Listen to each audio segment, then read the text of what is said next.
Hello everyone, and welcome to Fictional Vortex. So we are back with an interesting series on what if Naruto was heir of Assassin Clan. But before we start, I just want to remind you to please subscribe to my channel and hit the like button if you enjoy my content. Let's start the story.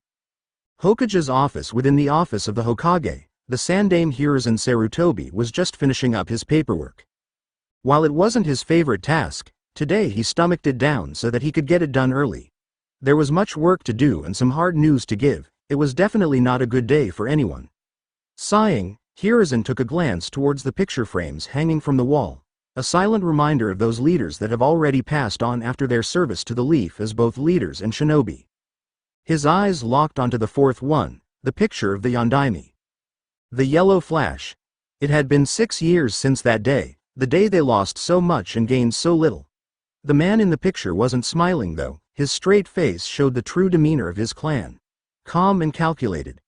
The robes he wore were unique to the Namikaze, white robes with a curved hood that kept his face in a shadow and the large leather belt with the sign of the Namikaze in the middle. It denoted his status as a high-ranked warrior in their clan. Not warrior, assassin. Hiruzen corrected himself mentally, a mistake he often found himself and other shinobi making about the Namikaze. They were all but died out now though, there was just one left in Konoha in fact.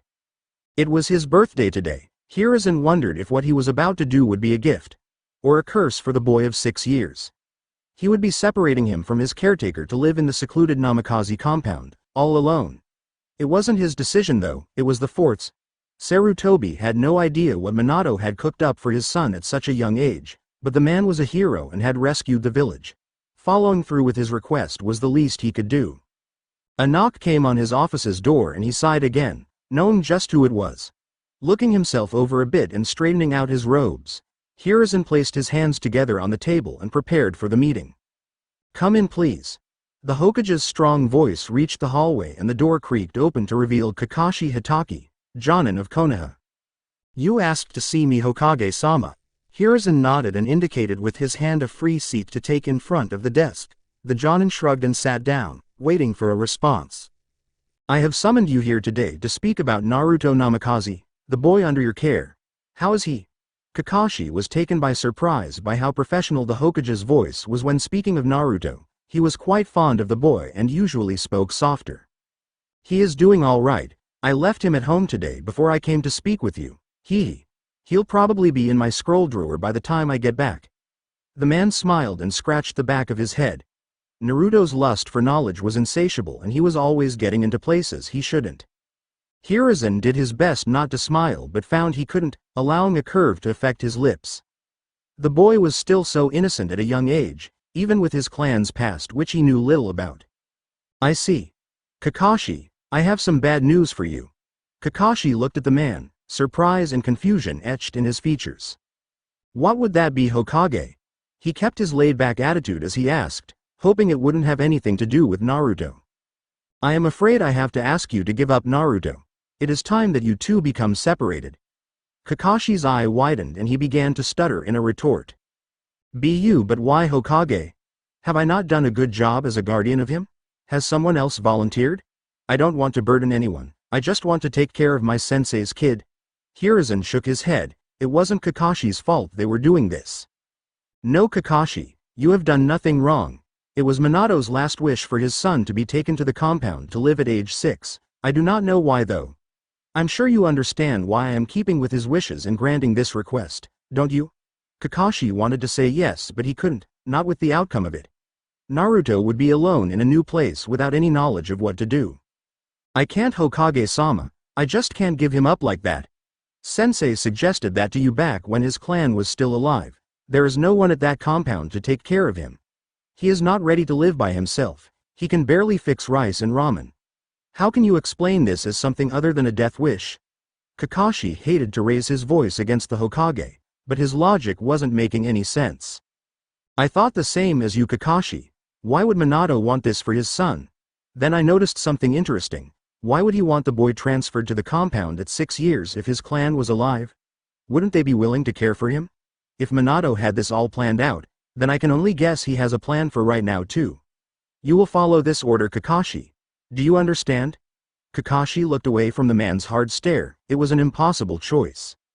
He had gotten close to Naruto. It had taken a while, but the boy had grown on him. He wasn't too hyper and he was well behaved, much like Kakashi was in his youth. Apparently it was common for Namikaze children to have strict discipline, as the assassins had their own way of doing things. Maybe some of it rubbed off to Naruto. Either way, Kakashi did not want to give Naruto up to just leave him alone for who knew how long. "Can I visit him?" he asked quietly, but felt dejected when he saw the shake of the Hokage's head. "No," Minato asked for him to be left alone during this time. "I'm sorry, Kakashi. I did not wish for this day to come. I know how hard this must be for you." Kakashi stood up and prepared to leave. "You have no idea, Hokage-sama. I will get him packed, he will be there by late evening." "Am I dismissed, Hokage-sama?"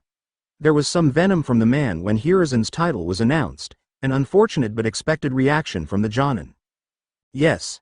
Good luck, Kakashi." Hiruzen waited until the door shut before he leaned back into his chair and swung around to view the village. It was so peaceful now. The Third Shinobi War had ended many years ago and the people were happy. It broke his heart to bring such terrible news to Kakashi at a time like this, but he again had to trust in Minato's wisdom. It was one of the reasons he had chosen the man for his successor, and yet another reason he wished Minato was in charge instead of him. "Damn it. I am too old for this." He wiped his eyes a bit before the encroaching tears could fall. "I'm sorry, Naruto," he whispered before dismissing himself to his personal quarters. He was done being the Hokage for today.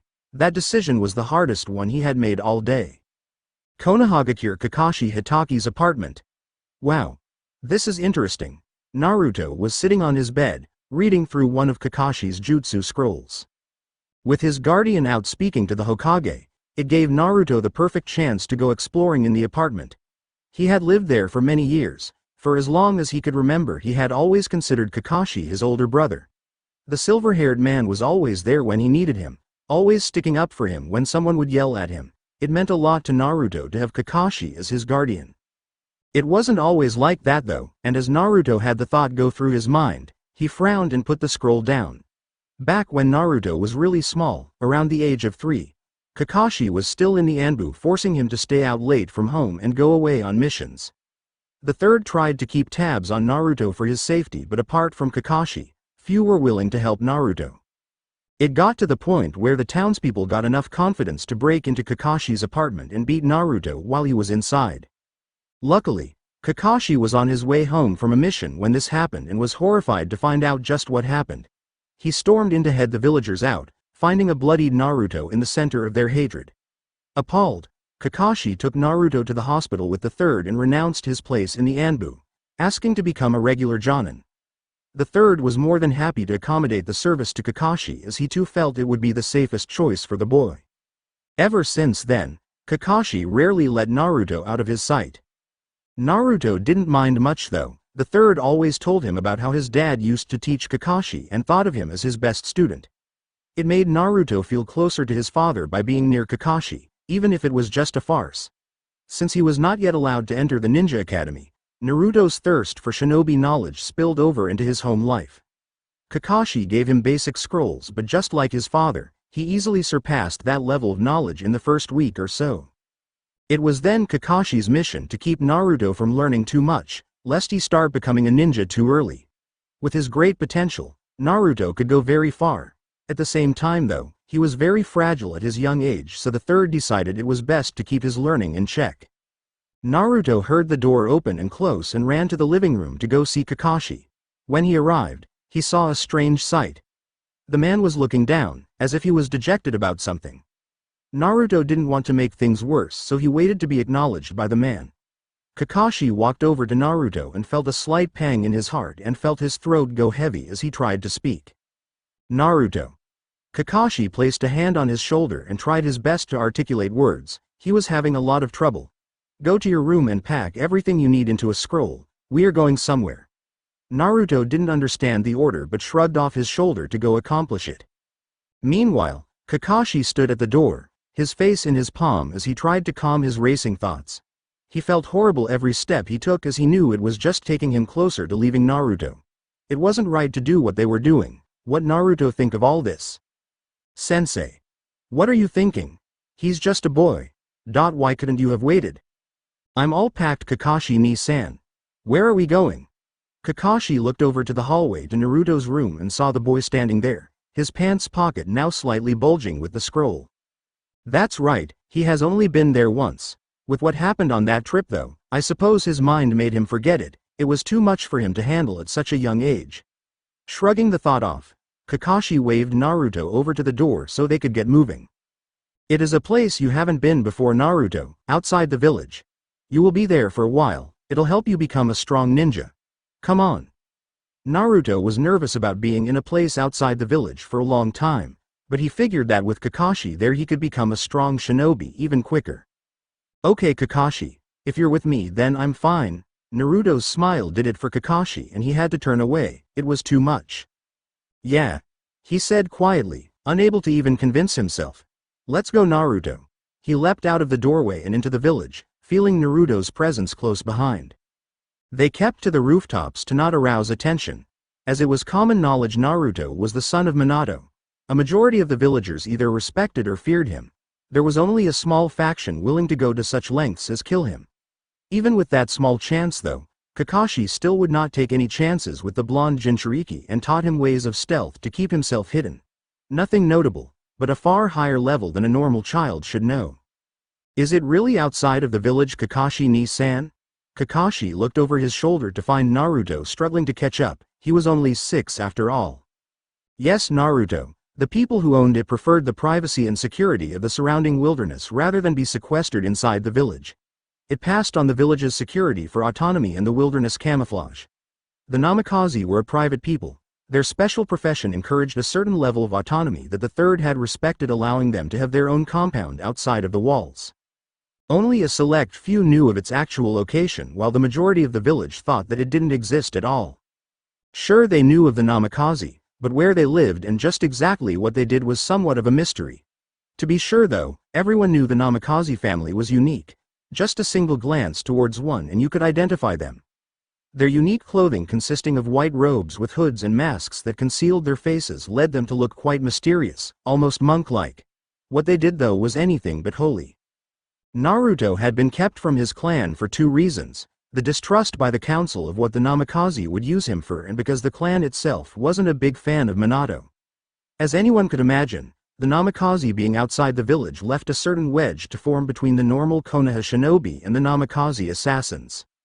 While certain deals had been passed where occasional assassins would be given ninja ranks in the village, for the most part the clan remained in their compound. The seclusion was a memento from the creation of Konoha, where both the Uchiha and Senju threatened to unite against them if they did not join the village. Minato was different though, he willingly entered the ninja academy as the first assassin to ever do so. This caused him to be viewed with distrust within his family and awe and fear from Konoha's populace. The man was persistent though, he was sure he could make the Namikaze proud while giving them a great name amongst Konoha's population through his own deeds. That attitude led Jiraiya of the Sannin to take him on as a member of his genin team, teaching and guiding Minato until he reached the ripe level of Chunin. At that time, Minato approached the point where he could either fully immerse himself with the clan's assassin arts or leave them for the village. He made the surprising choice to stay with the clan, forgetting about Jiraiya and his talk of peace and destiny and instead memorizing and following the creed. While he was looked on with honor again by his clan, the suspicion of the assassins grew again as the village realized just how little they knew about the Namikaze. During the Third Shinobi War, the assassins made many contracts and killed many people. Most were from the other villages, while even some fire officials were taken down for the good of peace. Minato was one of the few to openly heed Konoha's call to arms and joined the fight on the front, killing many Iwa shinobi and earning the moniker Konoha's White Flash, because of the white robes he wore with his Hiraishin technique. Very few know what changed about Minato from this point. Even Kakashi, who was his student at the time, didn't know much about him. He was a good man, if not quiet and aloof. Minato would always tell Kakashi about the creed and how it would change the world one day. Jonin or not though, Kakashi was just a kid back then and didn't know what to think of it. At the war's end, Minato married Kushina, who he had met in the academy and fell in love with. The clan didn't approve of her, encouraging him to marry a fellow Namikaze rather than the Nine-Tails Jinchuriki. He loved Kushina though, there was little anyone could say about it. Then that fateful night came when Minato was already the 4th Hokage and they were at peace, The Nine Tails was released and both him and Kushina were killed. Kakashi and the others who were considered too young were herded away from the village, leaving him in the dark until the dreadful aftermath of the attack. It wasn't too long after the funeral that Kakashi learned of the existence of Naruto, just a baby at the time. After his teacher died and his teammates were long since gone, Kakashi had requested to be appointed to Anbu and the third accepted knowing his pain. A few years later to be moved in with someone, yet no one would take the job. His clan had rejected him and the majority of the people barely knew he existed, so in honor of his sensei Kakashi took the boy in. Since then it had been quite alright for both of them, except for the occasional incident. With his new orders though, he would be separating from Naruto, possibly forever. Realizing he had been thinking for too long, Kakashi realized he was in deep forest with Naruto keeping close to him in fear. Shaking his thoughts away, the Jonin lead Naruto out a few more miles until they reached a particularly heavy plant overgrowth with ivy and other plant life clinging to old wood. This is it. I hope the inside isn't in as much disrepair as the outside. Come on Naruto, this is it. Kakashi brushed away the plants on the heavy gate and pushed with all his might. The small blonde boy held onto his pant leg tightly, afraid to let go. If any of his clansmen were to see him now they would be sure to sneer in disgust to his fear. For the heir to the Namikaze heritage, Naruto didn't look like much now. Kakashi could only hope that after his time in the compound was complete, he would be better for it. It was the least Minato could do to pay the village, and Kakashi back for this sacrifice they were making. Kakashi ni-san, I'm scared. Naruto was looking around the compound and saw the tall walls and the well-maintained buildings inside and felt afraid of the new place. It was all so new to him, a new place and no reason for being there. For some reason though, it felt like at the same time he had been here once before quite a long time ago. There was little ivy inside and everything looked clean, a few buildings for living quarters and then one larger place that served as the main building of the clan home. There was a pond and small garden, long since dead though from the little to no maintenance done. You will be staying here for a while Naruto, you have to be strong, I will see you again. Someday. Until then, train and don't slack off. Kakashi shrugged off the boy's grip and left the compound quickly without a single glance back. He closed the large gate behind him so that the boy couldn't run off. Kakashi ni-san, open the gate. I don't like it here. Kakashi heard his voice trail off as he whimpered, quiet and alone in a strange place. Damn it. Why the hell did you do this, sensei? He received no response but the boy's frantic cries and knew he could not remain any longer lest he try and rejoin him just to stop him from crying. Kakashi. Naruto pounded on the doors until he felt the warm feeling of blood dripping down his arms from his splintered and ripped flesh. He looked at his hands, they were a mess with dirt and wood mixed with the red blood coming from countless cuts. With nothing else to wipe them on, Naruto got his black t-shirt soaked with blood and dirtied with mud as he sniffled away his tears. What was he supposed to do now? Naruto. A faint voice made him do a 180 towards the compound interior, searching for a person or signs of life. He could find none, just the barren wasteland of a compound Kakashi had left him in. The feeling of betrayal and hurt was etched in his heart. Why would Kakashi do that so suddenly? Had he done something wrong? Naruto, come here. There it was again, but this time it was accompanied by a light breeze that sent Naruto looking towards the main building of the secluded hideaway. Wiping his eyes, Naruto took a few tentative steps towards the building and felt the wind slowly die down as he approached. The stairs didn't crack or shift as he walked up them, making the boy realize that the compound was sturdier on the inside than it was out. The doors were much lighter than the gate and Naruto found them even easier to open with the wind at his back.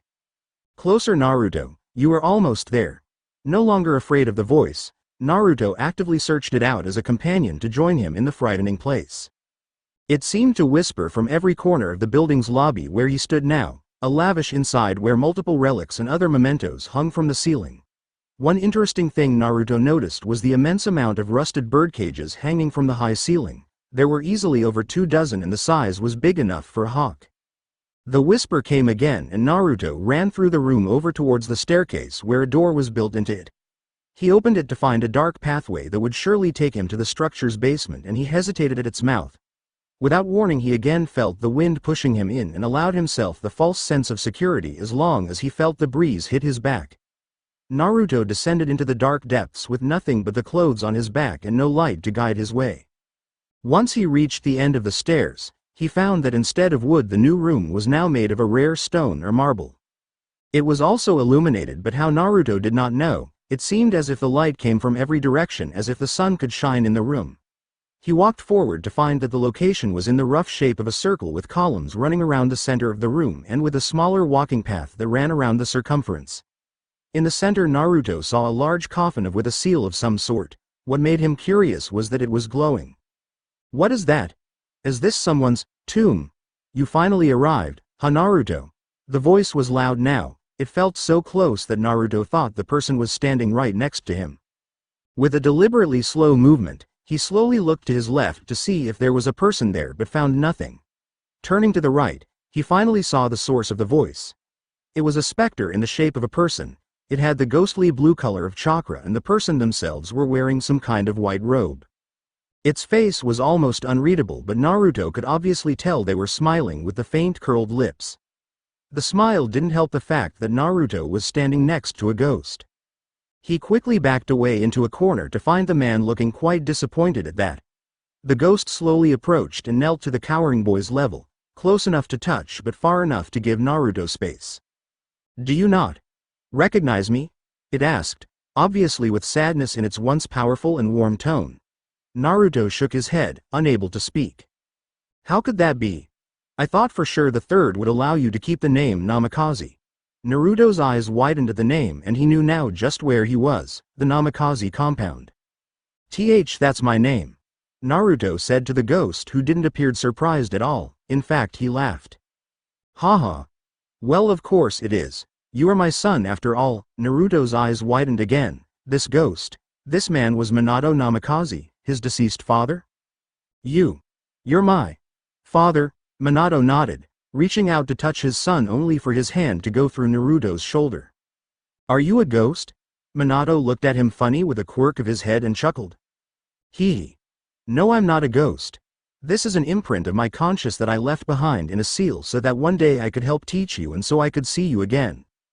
I know this whole thing might seem sudden, Naruto, but there are many things I have to teach you and many more things you will need to know.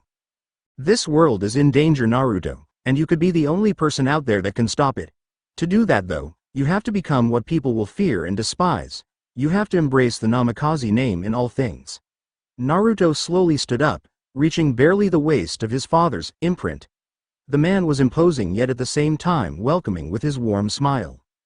"What is that, father?"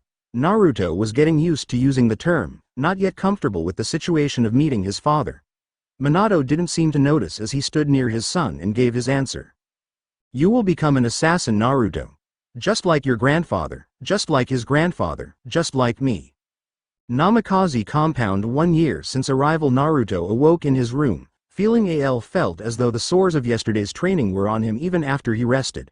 The Spartan room he slept in didn't help assuage him either, with the straw cot and a single dresser. Nonetheless, Naruto's father assured him that eventually his body would get used to the daily regime and would make him stronger. "Naruto, time to get up."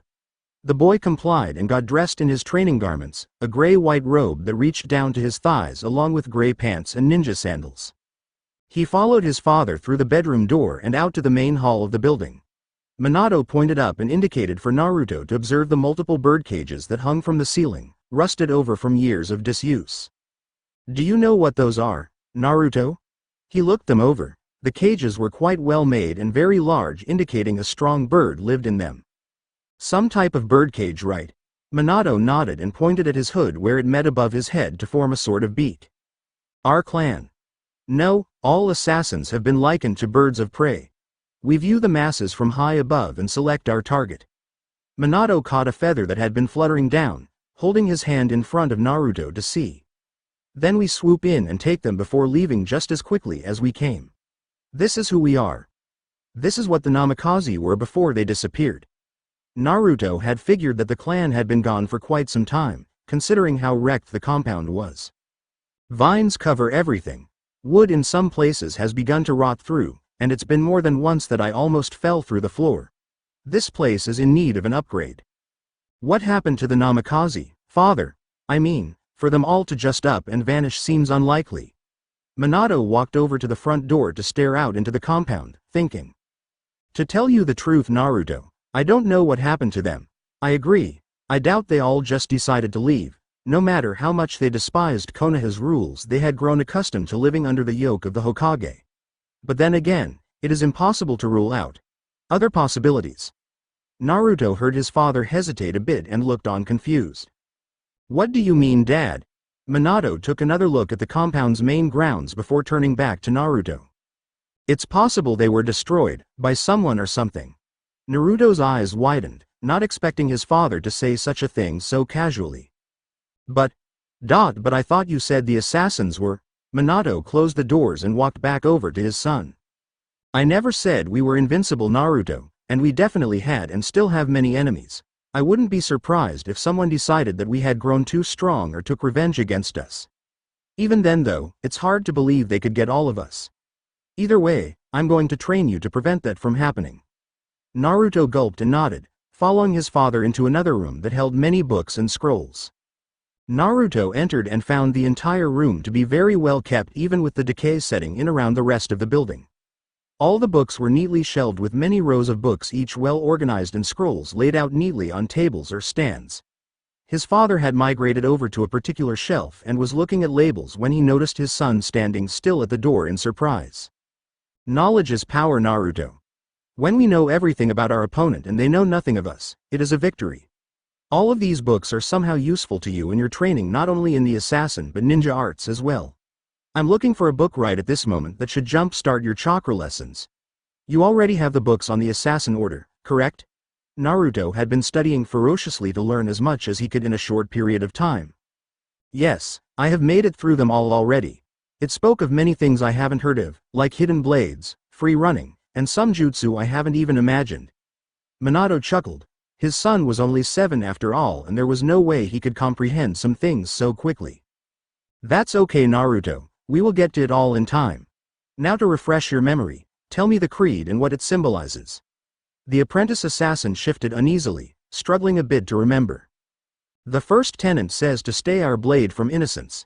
It means that we are not to attack or harm a person who is not corrupted or a threat to peace, like civilians. However, there have been many exceptions to this rule added over the years. Minato continued to search as he spoke. What kind of exceptions? Fellow assassins are not to be fought against unless their motives are questionable or evil in nature. The same goes for ninja of an affiliated village, like Konoha. Just because they are considered allies does not leave them exempt from our possible targets. Very good, Naruto. Second tenet, please. Naruto continued with less difficulty. To see but be unseen. It means to approach a target stealthily while in an obvious position and be able to kill them and still escape without detection. It has a psy-psy. Naruto had difficulty thinking of the right word until his father helped him. Psychological, meaning that it affects an opponent's will or mental state. Thanks. Well, anyway, it has an effect that shows that a person of disruptive qualities to society is not safe from assassins, even amongst large groups of people. Right. And the third, never compromise the clan. If an assassin should ever be captured or fail in their mission, they cannot in any way endanger the rest of the clan. This can be interpreted in many ways as well, depending on the situation an assassin is in. Minato seemed to have found what he was looking for and waved Naruto over. And explain such a circumstance for me, Naruto. Well, if an assassin fails to finish his target, he cannot return to any assassin safe house until all his pursuers are killed. Or, Naruto grabbed the book his father had pointed out and then looked back at him. If they are captured, destroy themselves and anything that connects them to the clan. Minato placed his ghostly hand over Naruto's shoulder, patting it. Let's hope it never gets to that point, shall we? Naruto nodded and then looked at the book he had been asked to pick up. Shogi. Beginner's Guide. What is this? Minato led him over to a table with a game already set up. It's a strategy game where observation and planning ahead is very key. An assassin must be prepared to alter their plan of attack at any time and think of any contingency.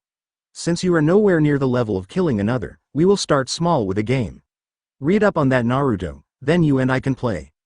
Naruto looked at the book and flipped through a few pages, looking over what a few pieces meant. And you are sure this will help me in the future? Minato laughed and began walking out of the room. I told you, Naruto. Everything in this room will one day be of use to you in some way. Trust me, I'm sure you will enjoy the game after you begin reading about it. Now come, today's physical training should begin now. Naruto looked at the book again and his father before remembering something. Wait, didn't you say you were looking for a chakra book? Minato looked surprised and then slapped his head, distorting his image a bit. Ah, of course you're right. Well, let's see. He walked back in and after a few minutes picked up a few books and piled them in Naruto's hands to form a nice stack. There ya go. Read up on these in your spare time to help with the lessons and speed their progress. Naruto looked at the big pile and sighed. It would take forever to get through them all. But Dad, I never have any free time. Your training takes up half the day. Minato snickered and started to lead a sulking Naruto in tow. An assassin's work is never done, Naruto. Always stay active and on your enemy's toes. It's either they or you who get the first move. Make sure you are the one to make it. Now come, you can't delay the sweat for long. Namikaze compound 2 years since arrival. What is today's train, Naruto?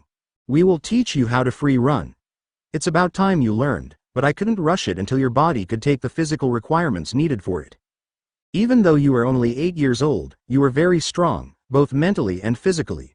I think it's time we stepped up the daily regime to include this with your physical strength training. Naruto and Minato stood on the main hall's roof and looked over what seemed to be a large playground in the area of the compound.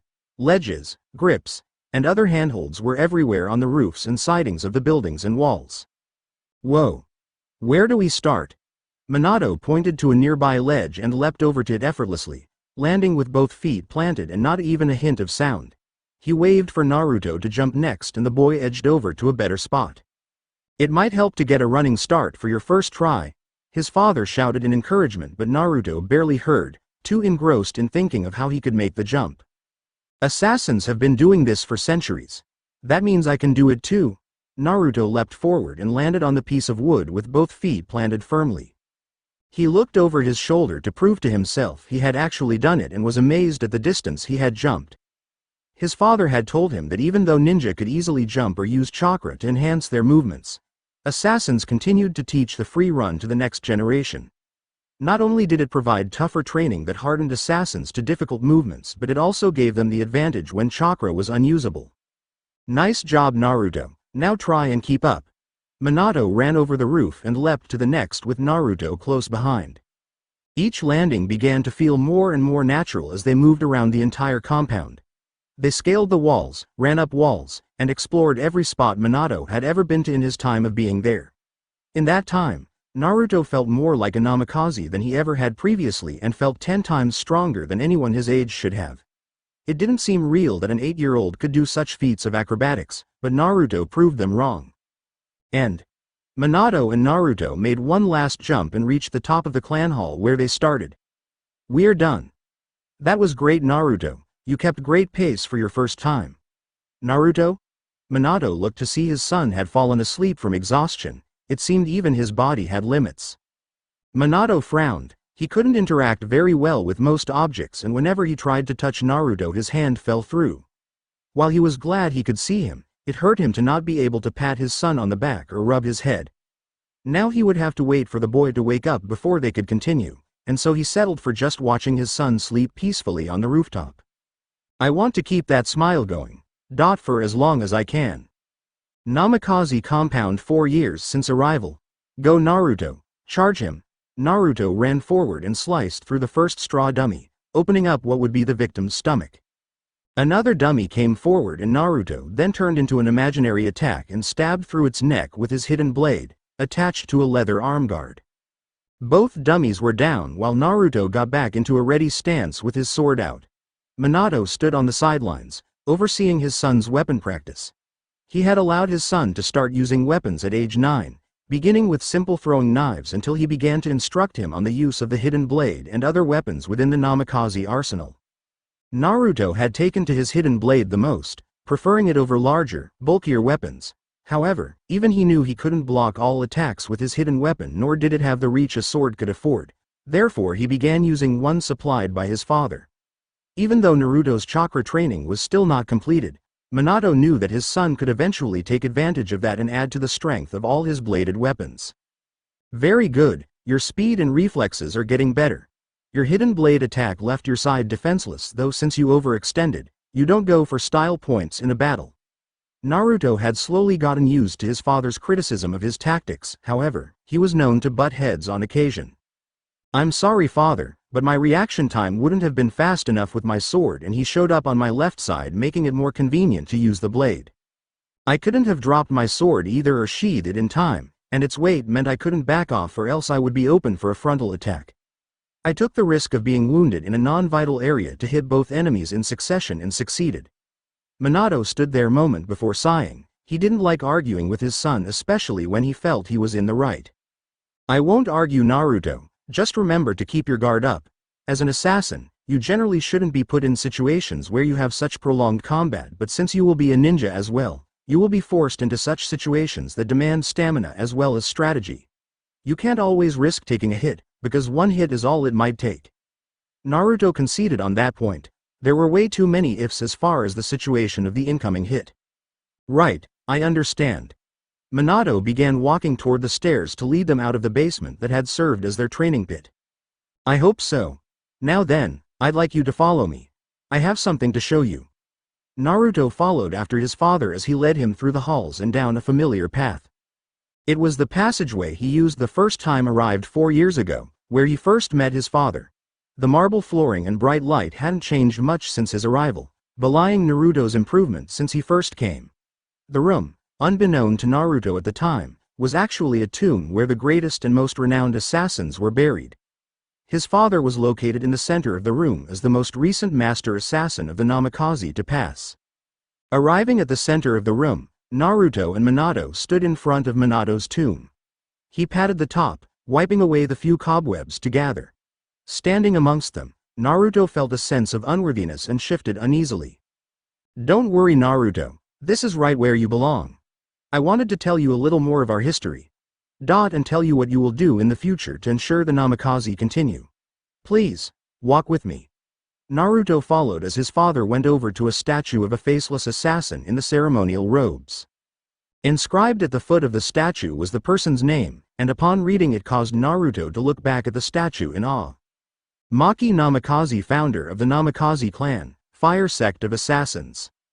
The man that led us in our beginnings, without chakra or a guide, he brought us life.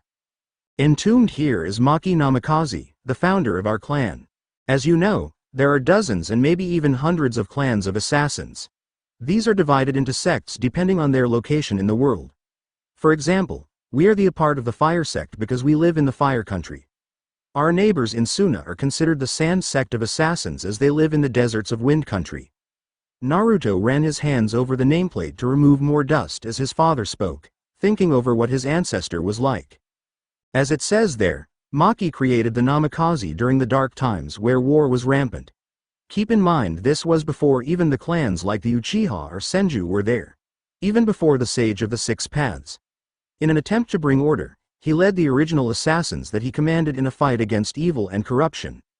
A losing battle considering the odds, but they did not falter in their duties. Minato spoke with pride in his voice as he continued with the history of their founder. It wasn't very long until the fabled sage showed himself, bringing his own attempt at peace to the world's eye. In an attempt to unite people through religion, he spread the practice of chakra usage in hopes that people would use the power. We both know it was a naive dream with the current state of affairs in the ninja world, but to our ancestors it was blasphemy. Naruto turned to his father, surprised as his voice turned angry. Our ancestors saw the sage as a chaotic being bringing only a new weapon to be used in the world. This chakra would upset the balance they worked so hard to create. It was then that the Namikaze started what would be our greatest failure. Minato looked at his son with hard eyes. We set out to kill the Sage of the Six Paths, owner of the Rinnegan. Naruto's eyes widened. How could they even consider the attempt? Even if they had been strong before he had arrived, without the use of chakra and up against a Kekkei Genkai so powerful to create the Sharingan and Byakugan, they stood little chance. Still, Naruto could see why they were inspired to go and kill the man in such a chaotic time of war and mystique. Our Grandmaster himself led the Namikaze into battle.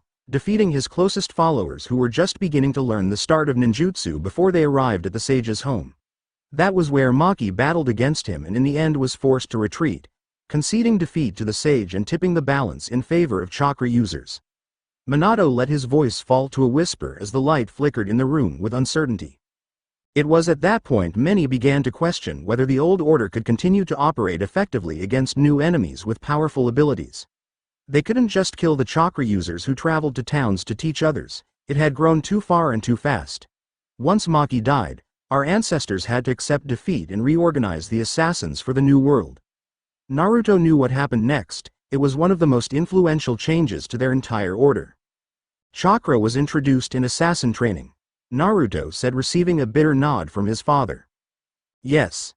And throughout the generations of assassins, leaders fell and followers emerged with new ideas and innovations that kept the assassins surviving in the world. But Minato began to pace around the room, looking into the eyes of each statue with what looked like sorrow or pity. We had lost our place. No longer did the population fear us. With countries and their governments ensuring protection through conscripted armies and ninja villages, the assassins were no longer as free to strike against those we saw as unjust. And that is where we were thrust into the shadows. Minato stopped at the head of the room. The light dimmed as Naruto walked over to join him. This is where we stand today, Naruto, kept as pets by Konoha and trinkets to the people of time much since forgotten. When the Uchiha and Senju united and forced us into submission or destruction, it was the lowest blow we have suffered since the defeat of Maki. Forced to fight for a village in ways we saw as heretical, the Namikaze grew angry with the council and all Konoha stood for. Our only sense of freedom was this compound. Minato threw his arms out to his sides, showing what they still owned. Outside of the bounds of Konoha, it gave our members little solace with the times of old long gone.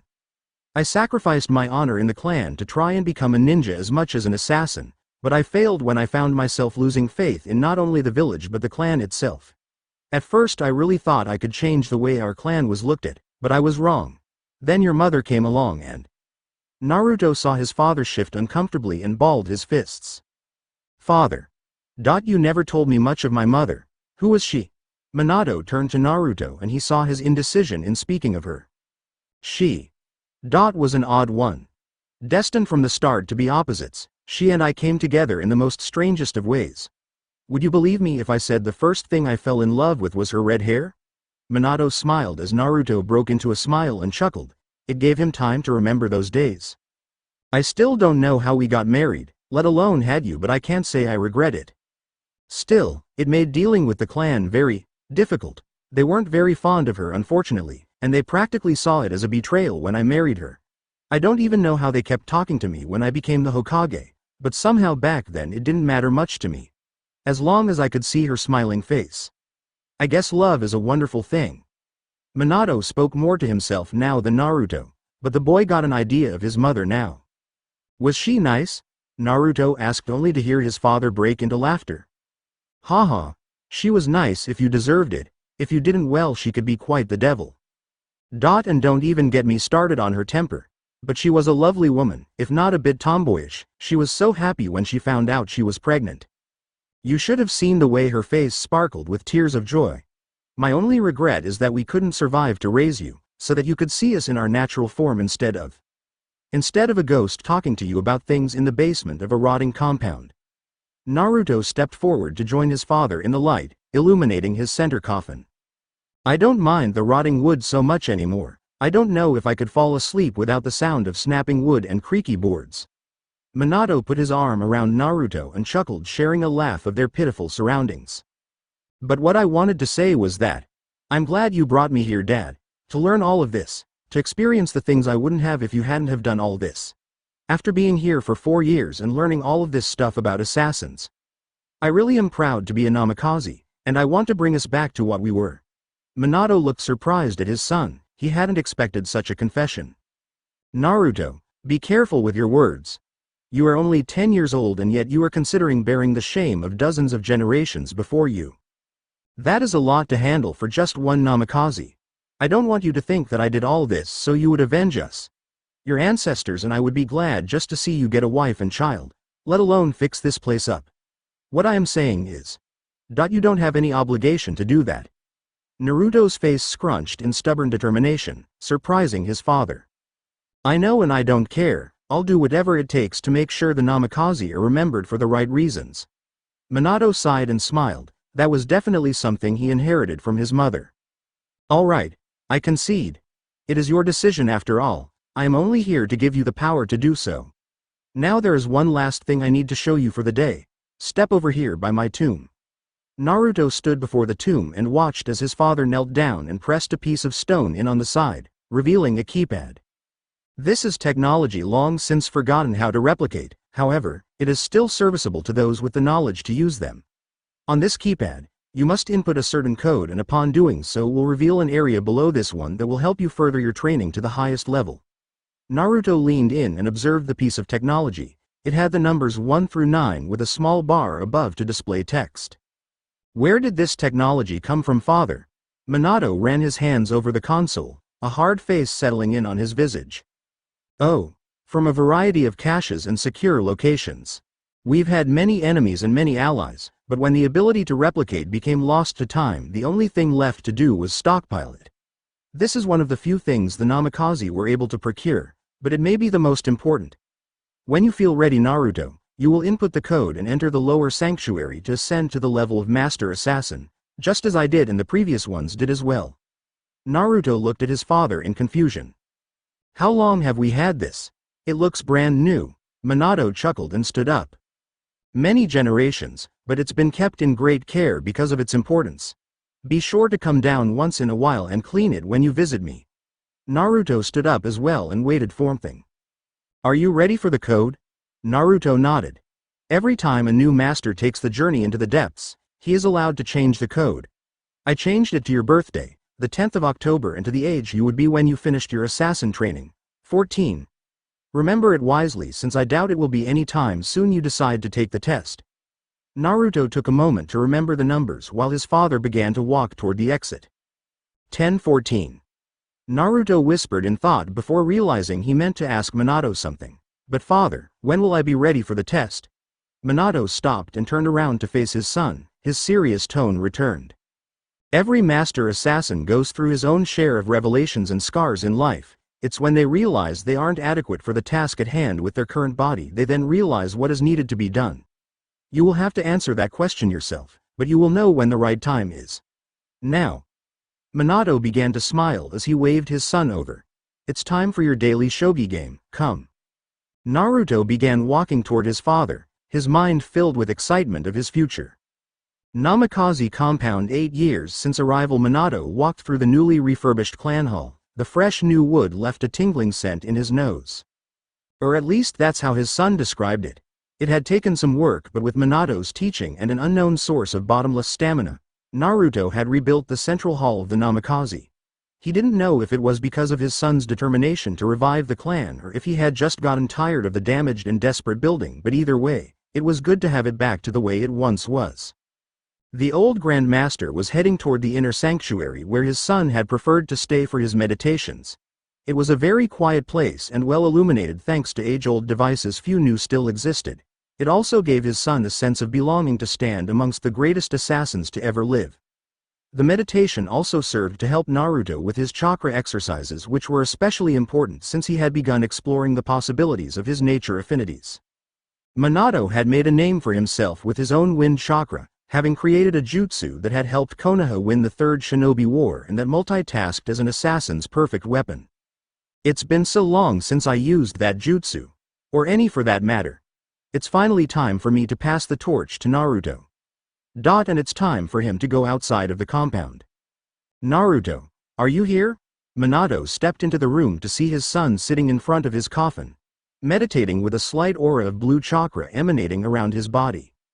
Yes, father, I was just exercising my chakra usage. What is it you need? Naruto spoke with a level, confident tone of a 14-year-old assassin. I have news for you, Naruto.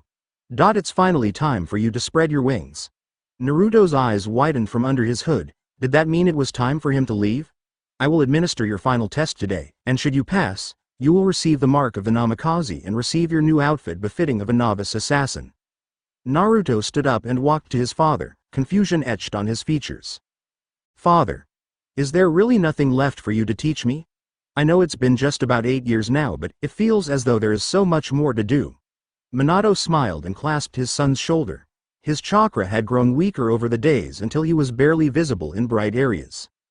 You are right, there is much for you to still learn. However, there are things you must learn on your own and definitely outside this compound. I hate to say it, son, but it seems my time is running short. My chakra was only designed to last this long, until the time I could let you go with all my teachings. By the time you return from the test, I will most likely be gone. Naruto was saddened by this fact. He had come to find his father be great company in the quiet house. I see. Naruto looked down, something his father had not wanted to see. You will do fine without me, Naruto. I've taught you everything you need to know.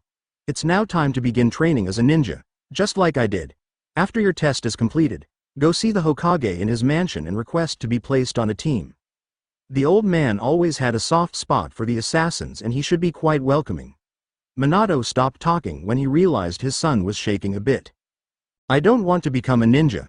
Look what has become of this place. I have to stay and restore it to its former glory. I don't have time to be the village's new plaything. Minato frowned but realized his son had a point. He would be seen as a tool by the council and feared by the people. Naruto, you must learn from the village to become stronger. Remember the failure of Maki and the early assassins. They did not embrace the use of chakra and it cost them dearly. You now refuse to take the path that will lead to future strength. You need the village, but they need you even more. There are other assassin groups that are still strong in fire. With you here they will hesitate before striking. You need only to act like a tool long enough to gather enough allies. Friends, so that you can forge your own way. Minato began to ascend the staircase to the main level with Naruto quick to follow as his father seemed to be talking fast now. I have left a scroll for you in my bedroom to be opened after your test. It will detail some important information for you, including many of my old contacts and hideouts scattered across the continent. The Namikaze name will still hold some power where you go, but you must be the one to seek them if you want their help. This compound is yours to do with as you please. Restore it or leave it to rot for a new home, it does not matter. Many ghosts remain here, not all pleasant memories to be seen. But still, it has been home to our clan since Konoha's founding. Don't throw away its use so readily. Minato now stood before the compound's gate, not opened since Kakashi dropped Naruto off. Now, your final mission is to take a leap of faith off of the Hokage monument. Directly below my head will be your safe haven, ensuring you survive. I might also advise you to keep out of sight for the most part. The people are not yet ready for the return of the Namikaze and may not take your clothing very comforting. Naruto nodded and stood there awkwardly, not sure of what to say. Minato realized his hesitation's source and placed both hands over his son's shoulders. It made Naruto look into his eyes and see his father smile one last time. Good luck, Naruto. Do your best. You've already made me and the clan proud for sticking through the training and accepting it without fuss. Without you, we would be lost to the ages. Naruto smiled and placed his gloved hand over his father's own. I'll restore the Namikaze. And I will lead a happy life just like you said to. I promise. Minato watched as his son disappeared into a blur in the direction of the village and felt the wind blow a strong gust. Goodbye, Naruto. I was glad I could see you one last time. Just like sand in the desert, Minato's apparition blew away with the gust of wind, guiding itself back to the tomb where Minato's seal glowed a bit before darkening for the final time. Konohagakure Hokage Monument. Minato's head. Naruto found his footing on one of his father's spikes of hair and peered over the edge. Just as his father said, there was a small zone of safety that would see him fall safely to the ground. Being the tallest monument within Konoha, Naruto did not doubt the reasoning behind making the final test a leap of faith from his position. With no further hesitation and with little second thought, Naruto leapt off of the head and went straight into a dive towards the area below. The few seconds of flight gave Naruto a chance to realize the true splendor behind Konoha. It was magnificent, at least at the distance he was at. Before he could finish, Naruto impacted the wet, protective area that led to his safe. Slowly made his way back to the surface of the well that was in front of the Hokage's mansion, specifically put in place during Minato's time as Hokage. Geez, Dad, you could have at least made it a bit more inconspicuous. But looks like I made it regardless. He pulled himself out of the deep well and took a minute to let the water out of his clothes before setting his sights for the mansion. He had to grab his new clothing and head back to see the Hokage for a meeting. And as the new head of the Namikaze clan, he wouldn't take no for an answer. Konohagakure Hokage Mansion Hiruzen was having a slow day. Since he had taken care of the squad selections of the year, there was little for him to do other than the daily load of mission reports. It was then that his day got a surprising and well-needed arrival to breathe some excitement into his old lungs. When he first heard the door open, he had expected a Jonin or his secretary to enter. He was disappointed to see it must have been the wind. "Hokage, I have come to have a word with you." A deep voice close by made him whirl around to his side to see an assassin in full robes and face covered with a beaked hood, standing before him. "Oh dear, you startled me a bit there." He quickly regained his composure. He wasn't used to seeing assassins anymore but still discouraged his jumpy nature. "Per my father's request, I am requesting to be placed on an active genin team this year. He left this behind for you to read in case you had questions." Hiruzen took the small note the boy had and soon realized just how special this particular assassin was. It was Naruto. "Naruto, I couldn't recognize you with how much you have grown in your new attire. How are you? Did your training go well?" Naruto shifted and moved to stand in front of the Hokage's desk. "I am feeling well and my training has finished on a good note, so good that my father decided it was time for me to begin integrating into the village's ninja system. I wasn't necessarily fond of the idea, but I realized it would benefit me more if I received teaching and went on missions with a Jonin." Hiruzen nodded and could hear the usual logical tone he remembered from Minato. It seemed they both planned his future out well. "I can understand that. It must have been terribly lonely in the compound alone. Being on a team with others your age will do you plenty of good, I'm sure." Naruto shrugged. "I had my father there to keep me company. But I agree that it will be good to meet others my age and hopefully make some friends." The Hokage could tell the boy had definitely had some emotional training from his methodical method of speaking. However, he could hear a slight hint of anxiousness at the prospect of meeting other genin. "Well Naruto, you are in luck. One squad has had some difficulty finding a match with its two other members and I think you would do perfect. Now, before we get to specific papers and your ninja ID, let's first get you a headband." He reached into his desk, specifically waiting for this day to come by gathering a few headbands for him to look at. "I have a few colors for you to choose from, and you may wear it in any fashion you see fit. The traditional way is across the forehead, but I have seen many wear it as a bandana or around their necks too. Whatever fits your preference." Naruto looked at the three colors, red, black, and blue for a moment before selecting the red one. "I think I'll tie this around my leather band." Naruto mumbled as he quickly tied it over the wide brown band that covered the front of his white robes. It held together the sheath on his back for his smaller sword and other equipment he had not yet purchased. "If you wish I can have someone weave into the leather." Naruto held up a hand and did final tightening on the headband. "No, I can do that myself. My father didn't just teach me assassin arts while we trained." Hiruzen just nodded. He didn't want to argue with the boy. "Will I have any particular duties as the head of the Namikaze? I know we aren't considered a clan anymore due to having no members, but I want to make sure that I take care of any existing duties."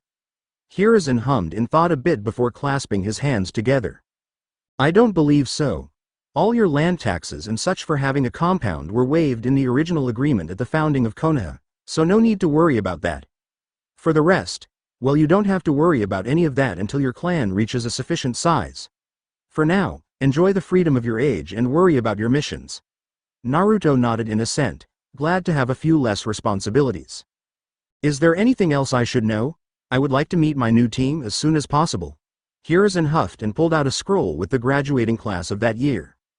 Naruto leaned over the desk and watched as Hiruzen found an empty spot and pointed at it with a pen. "Just sign your name and this will make you an official academy graduate. It's just standard procedure for all genin. Even your father had to do it even though he too remained in the compound for some of his training." Naruto quickly signed his name and then received a small piece of paper. "Last thing I need is your info for your ninja ID card. Usually you get a picture taken too, but from a sense of urgency it isn't necessary.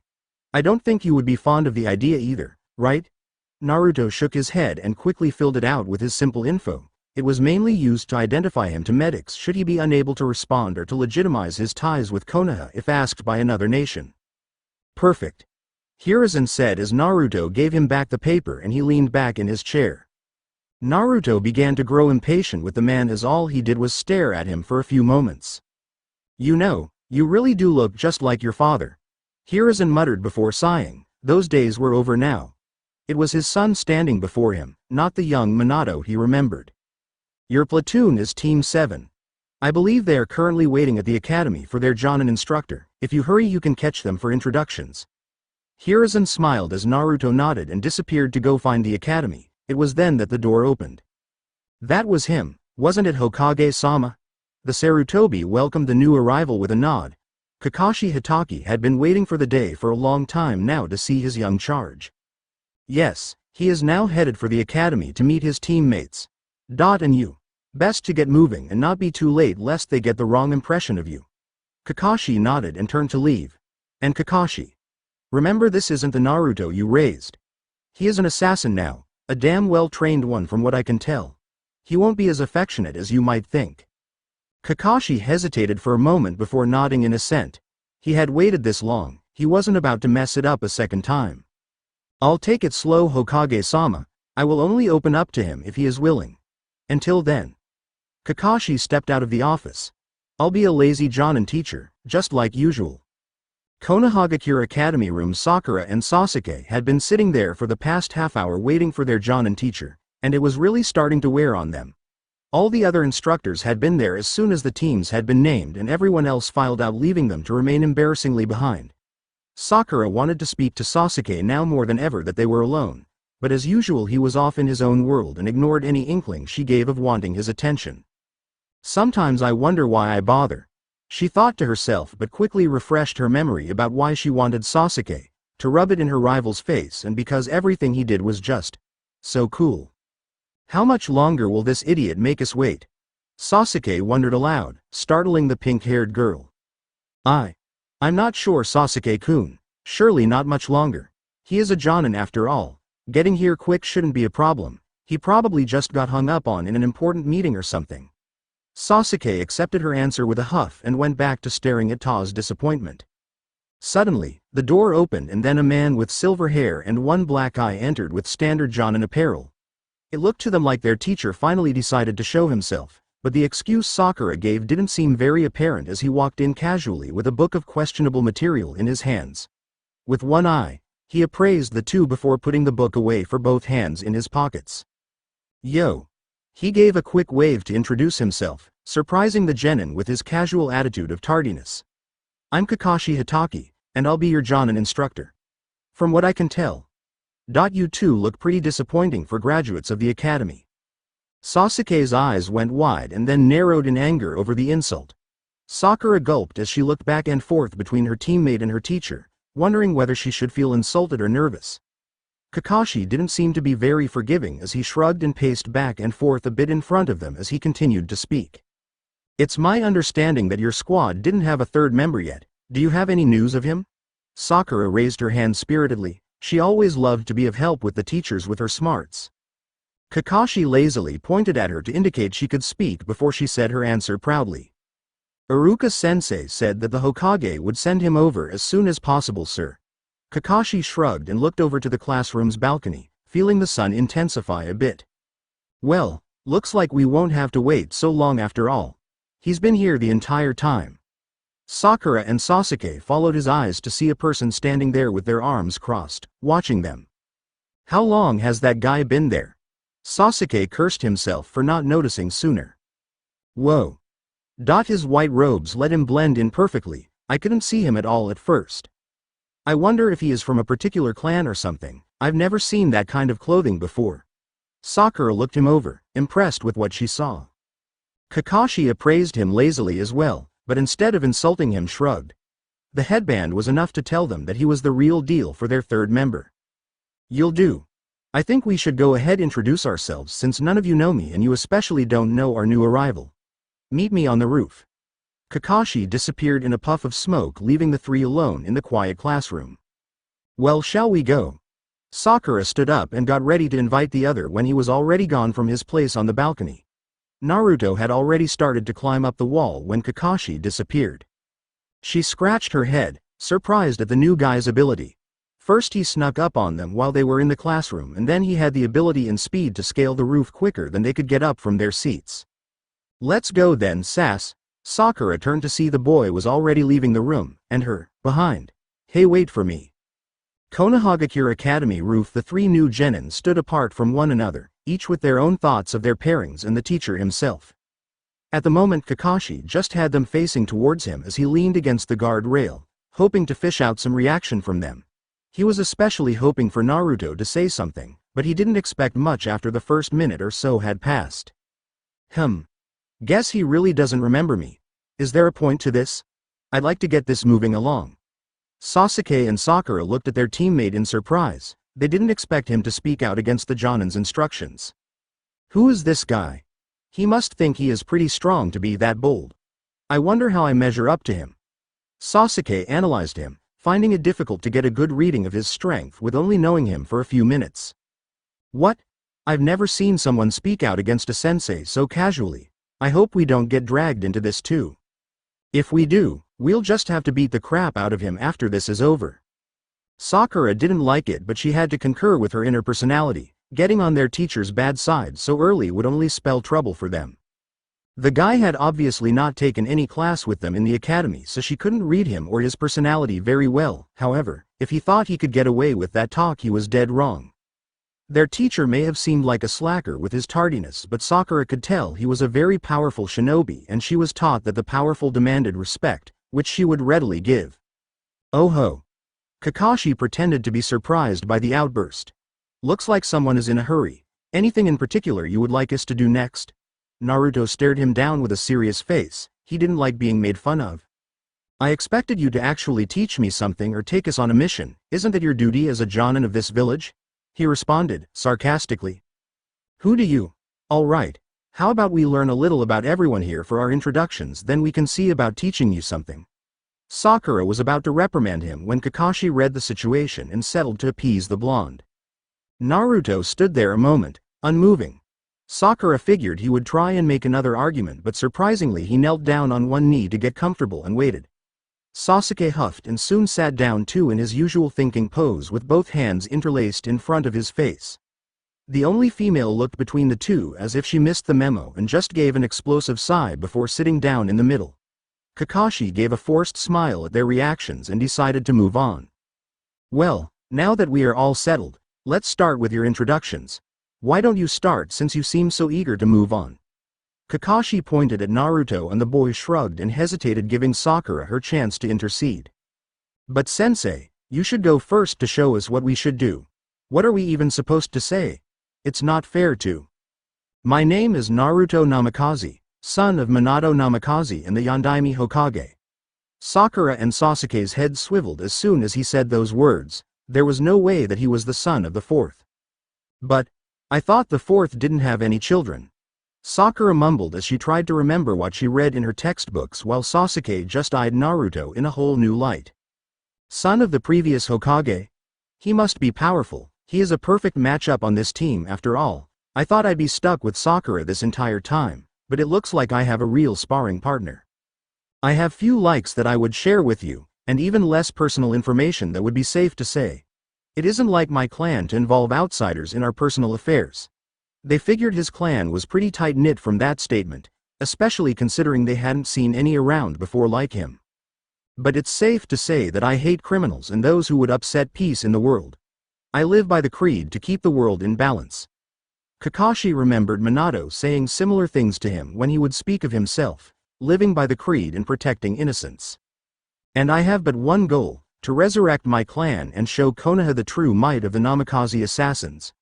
Sasuke showed response but a nod of his head. He understood the feeling and had a similar goal. Sakura and Kakashi both felt like that was just skimming the surface of Naruto's thoughts, but it was about all they were going to get out of him. When he said there was little he liked, the Jonin felt a little stab of shame when he did not mention him at all. It seemed Naruto really had forgotten about their relationship over the past 8 years. Sakura on the other hand was very intrigued by what Naruto said, remembering a few texts about assassins in their textbook.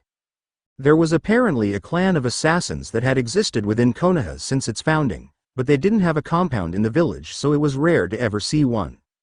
It wasn't until about a decade ago that sightings of them just stopped happening altogether and everyone believed they had left. Sakura looked him over. They were described to wear a special robe that not only represented their clan amongst other assassins but also kept all their equipment and hid their identity to an extent. Yep, he looks like the real deal. I wonder what he's doing in our squad though. I figured that if the assassins still were around, they wouldn't want to be seen by the public. Alright Naruto, that sounded pretty good for putting you on the spot. Now then, how about you? Sakura was still looking at Naruto in curiosity and didn't notice she had been called until a few moments after he said it. Right. She blushed in embarrassment and thought over what to say. My name is Sakura Haruno and I'm 13 years old. I like. Sakura glanced at Sasuke and blushed again with a dreamy smile. My dream is. Well. I mean what I want to do. Sakura looked at Sasuke again and blushed before looking back at her sensei. And my dislikes are other girls who get in my way. Kakashi's sweat dropped. It sounded like this girl didn't have much ambition past getting married to the Uchiha. That would be a problem if she wanted to be a ninja, especially if she wanted to be a ninja on his squad. It looked like she had plenty of intelligence, but her physical activity was low enough where she wouldn't last in a fight for long.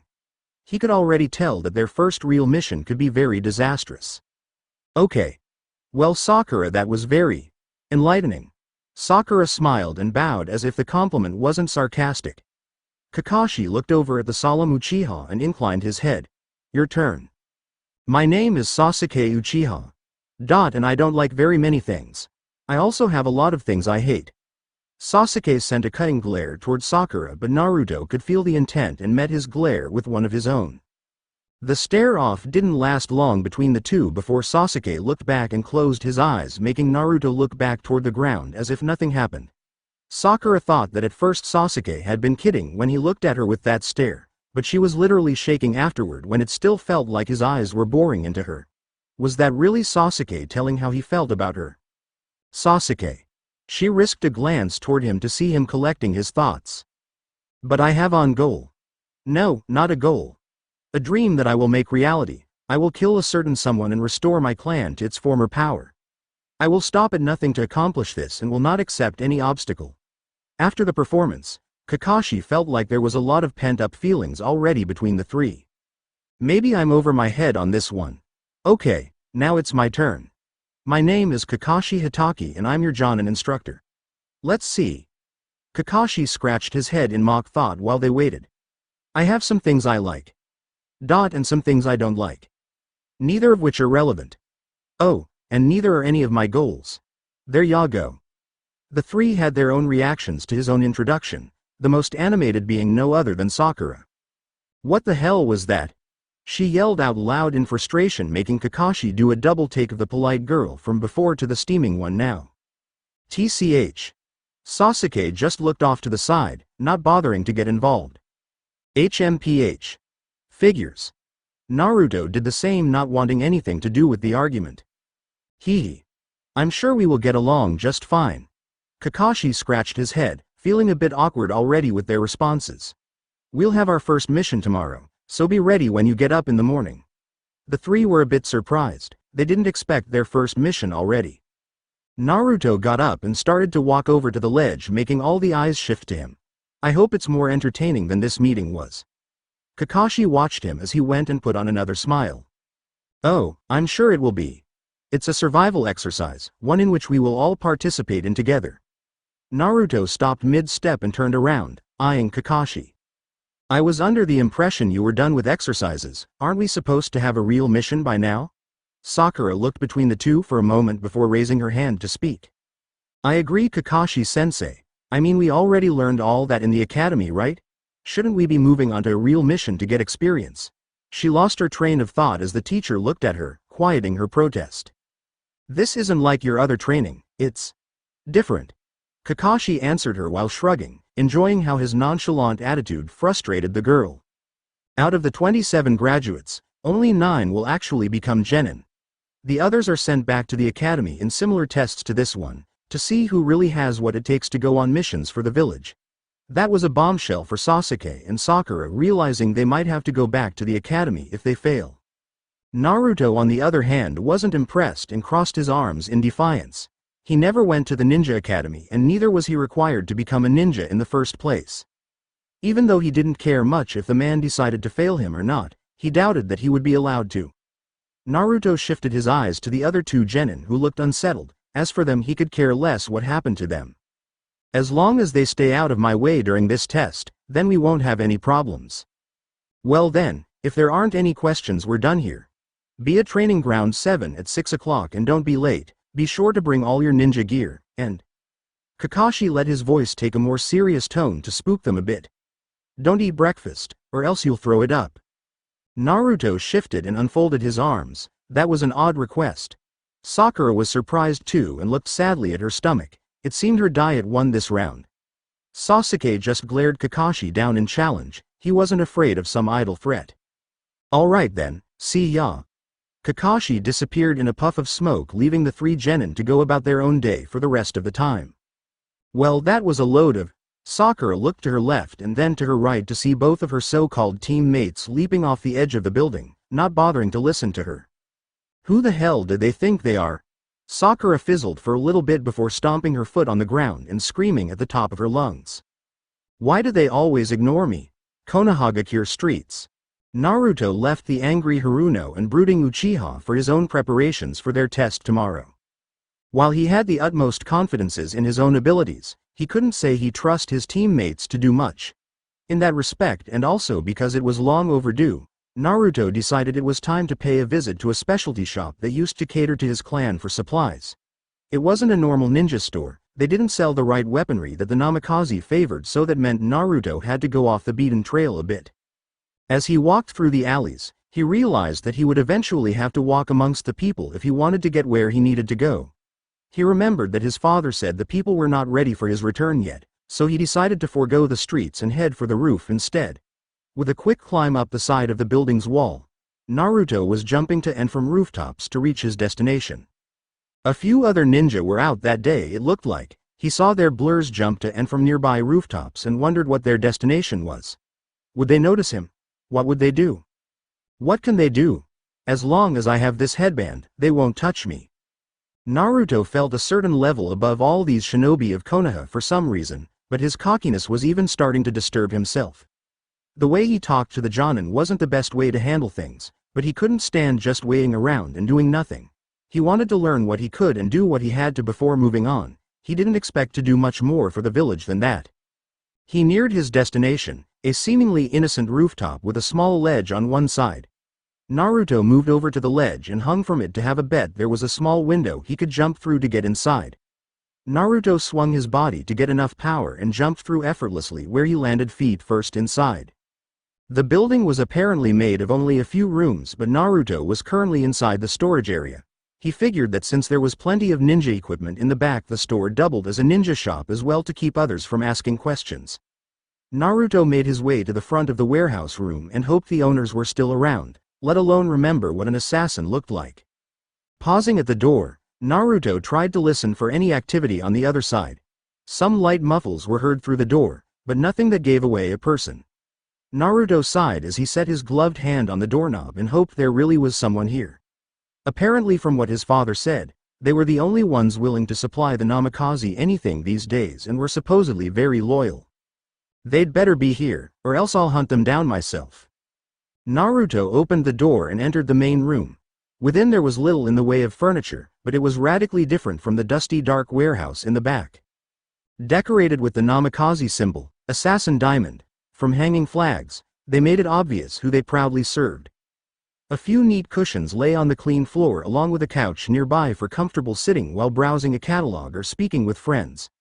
And finally there was a counter where customers made their purchases. It was made of some sort of wood, but better yet there was someone behind it to speak with. Even better, there were two. A father along with a younger girl, around his age if not a little younger. The older man had light dark brown hair that was tied into a small ponytail. The girl had long brown hair that reached far down her back, even longer than Sakura's.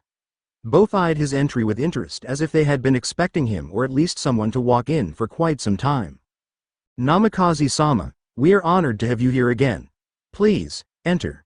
The man graciously bowed along with his daughter as he welcomed him in. They seem polite enough. It's good that this business still exists. I was afraid it would become inactive as time passed. Naruto remarked as he walked over to one of the flags, feeling the texture and realized it wasn't brittle and old but newly sewn. "We have waited for your arrival for quite some time, Namikaze-sama. We were alerted that you would visit us around this time many years ago. When we finally reached this month, my daughter and I practically leapt for joy, I kid you not. She spent many months creating those tapestries to hang up for your arrival." Naruto heard him trail off and looked behind him to see them slightly shaking in anxiousness, especially the girl. "They are wonderfully crafted, you truly have a talent for this," Naruto said with genuine interest as he smiled at them. "May I have your names? My father never told me who to expect when I came to this safe house. I figured it would be abandoned." The two looked at each other as if they were surprised by his kindness. "But father, I thought you said they weren't as polite. He seems very nice." "Yes, I'm surprised as well. Let us hope we can sell him something and keep him happy." Naruto listened in on their private conversation and frowned as it seemed his clan wasn't known for being very kind to those who helped them. Even though things didn't go the way the Namikaze would have wanted, Naruto didn't see it as giving them permission to treat people so badly. My name is I Shimizu. It's a pleasure to meet you, Namikaze-sama." Naruto could barely hear her with such a soft voice but thought the name was simple and rolled off the tongue well. That means love, doesn't it?" She quickly nodded and Naruto smiled. "It fits you, as does your surname." She wasn't sure she understood but she blushed at his smile. Her father had prepared her for the worst but he seemed so nice. "And you, sir?" The man had waited to be acknowledged and bowed again, even lower because he was a self-sworn servant to the Namikaze since birth. "My name is Kato Shimizu. It is a pleasure to serve you, Namikaze-sama. My family has been helping the assassins of the Namikaze for the past 5 or 6 generations, since Konoha's founding. As I have served, so shall my daughter. We do so with pleasure knowing we help you who keep the world in check and balance. Those who strike out against the corrupt in the open and then leave without a trace. We praise." Naruto held up a hand for silence as he snickered, surprising the man. "I mean no disrespect, Shimizu-san, however, you do not have to speak such a eulogy to me. I am a mere novice assassin of a dead clan. I don't deserve such praise when I have not even made a single kill." They were shocked into quiet. They had never heard of a humble Namikaze since the 4th. "But thank you, it pleases me to know that some people still see my clan in a good light. What little light there is left, that is." Naruto ended on a sad note as he looked back at the Namikaze emblem in sad remembrance. Of course, Namikaze-sama. The disrespect the village showed your family for the past decades has been almost unbearable for all Shimizu. It was only by Minato Namikaze-sama's words that kept us from open revolt. He told us that we must bide our time and wait for someone to come along and bring light back to the village. He said that the person would make an appearance sometime in the future, so we figured it would be. You. He finished uncertain as Naruto seemed a bit confused but also shocked. His father said that of him? "Did you know Minato-sama?" I asked, uncertain but curious from Naruto's reaction to the name. He nodded. "Yes. He is my father." Naruto was joined in shock by them again as he contemplated just what it was his father had expected him to do. "Father, you said you didn't want me to feel pressured into bringing the Namikaze back yet. You gave these people false hope that was indeed my plan from the start. What were you trying to accomplish?" "Minato-sama is your father. So that means. You are Naruto-sama?" He was surprised when Kato immediately stepped out from the counter and bowed deep in front of Naruto, almost touching the ground with his forehead. "I, Kato Shimizu, swear to serve you with my loyal service until the day my body can no longer be of use to you. I also swear that my Naruto wasn't used to this behavior and sought to stop him before he made a mistake. "Now wait, father. You said you would allow me to make the decision." I shouted, annoyed at her father's ignorance as they turned to watch her walk up to Naruto and bow next to her father. I Shimizu, swear to serve you for as long as my body will allow me to, so that you may spread your creed and your justice across the shinobi nations." Naruto couldn't find anything to express what he was feeling now: surprise, pride, anxiousness. I don't know what to say." They remained in their place, not meeting his eyes. "Please rise, there is no need to bow to me." They looked at each other and then slowly stood up and looked at him, uncertain of his words. "I don't know if I'm worthy of those oaths, but I'll do my best to make sure you won't regret saying them. Thank you for your support." Naruto slowly took off his hood, allowing them to see his face before giving them a small bow in return as thanks. Naruto-sama. Kato began to tear up in pride and quickly wiped them away. I blushed at seeing Naruto's face and just smiled at his kindness. Well, I'm sure you didn't come here just to make sure we were still around. Please Naruto-sama, let's get you some supplies. Naruto looked up and saw the two had walked back to the counter and were waiting to take his order, both with smiles on their faces. Naruto stood straight again and put his hood back over his head, all the while smirking. It seemed that the Namikaze name truly did have strong followers still, and Naruto was determined to spread their influence even further. Rome survival exercise, then he would do so with the best the Shimizu had to offer. Very well then, I'll have the usual loadout. Kato reached behind the counter and grabbed a small piece of paper where he had written down what the Namikaze usually chose when they came, expecting such for the occasion. Our pleasure, Namikaze-sama. It wasn't long before they brought out all the supplies they kept in the back specifically made to be sold to the Namikaze. Not cheap knockoffs or shoddy ninja shuriken or kunai. It was high-quality weaponry made straight from the forge of Kato Shimizu. They laid out a few of the many pieces of equipment Naruto had requested, allowing him to look them over, and he was impressed with what he saw. With the throwing knives, they were finely sharpened to the point that it seemed as if they could be thin as paper and still pierce through steel without breaking. Each was finely engraved with the Namikaze emblem and with its own design of waves or wind that made up the small hilt. The advantage of throwing knives over standard ninja weapons is that they are lighter than even a shuriken and, from the right forger and in the hands of a skilled assassin, can be shot off faster and do more damage than any jutsu. That's what you said, isn't it, father? Well, these were made by a good smith. Only time will tell if they are in the hands of a skilled assassin. Are they good enough for your standards, Namikaze-sama? If not, I'm sure I can find something else use. Kato seemed concerned that Naruto was not satisfied but was soon put to ease by the boy. That isn't it at all, I was just admiring the fine craftsmanship. Your family is full of surprises. Kato smiled and bowed again in thanks. It was rare he had been complimented by a Namikaze before now. Naruto began to fit then onto his leather chest armor where they hooked in on either side of his ribs. When he had 10 in all, he moved on to the next piece that I brought out. There were a few randomly assorted vials where some were of a pinkish red hue that felt warm to the touch while others were a dark black like ink. What are these? Naruto asked as he picked up one of the red glasses, examining it as he put it up to the light. You see, my daughter, father. I glared at him before looking at Naruto with an embarrassed blush. Sorry Naruto-sama, my father seems to forget that I can speak for myself. You see, those are a variety of potions I have created in my time after reading some old alchemy books my grandmother had.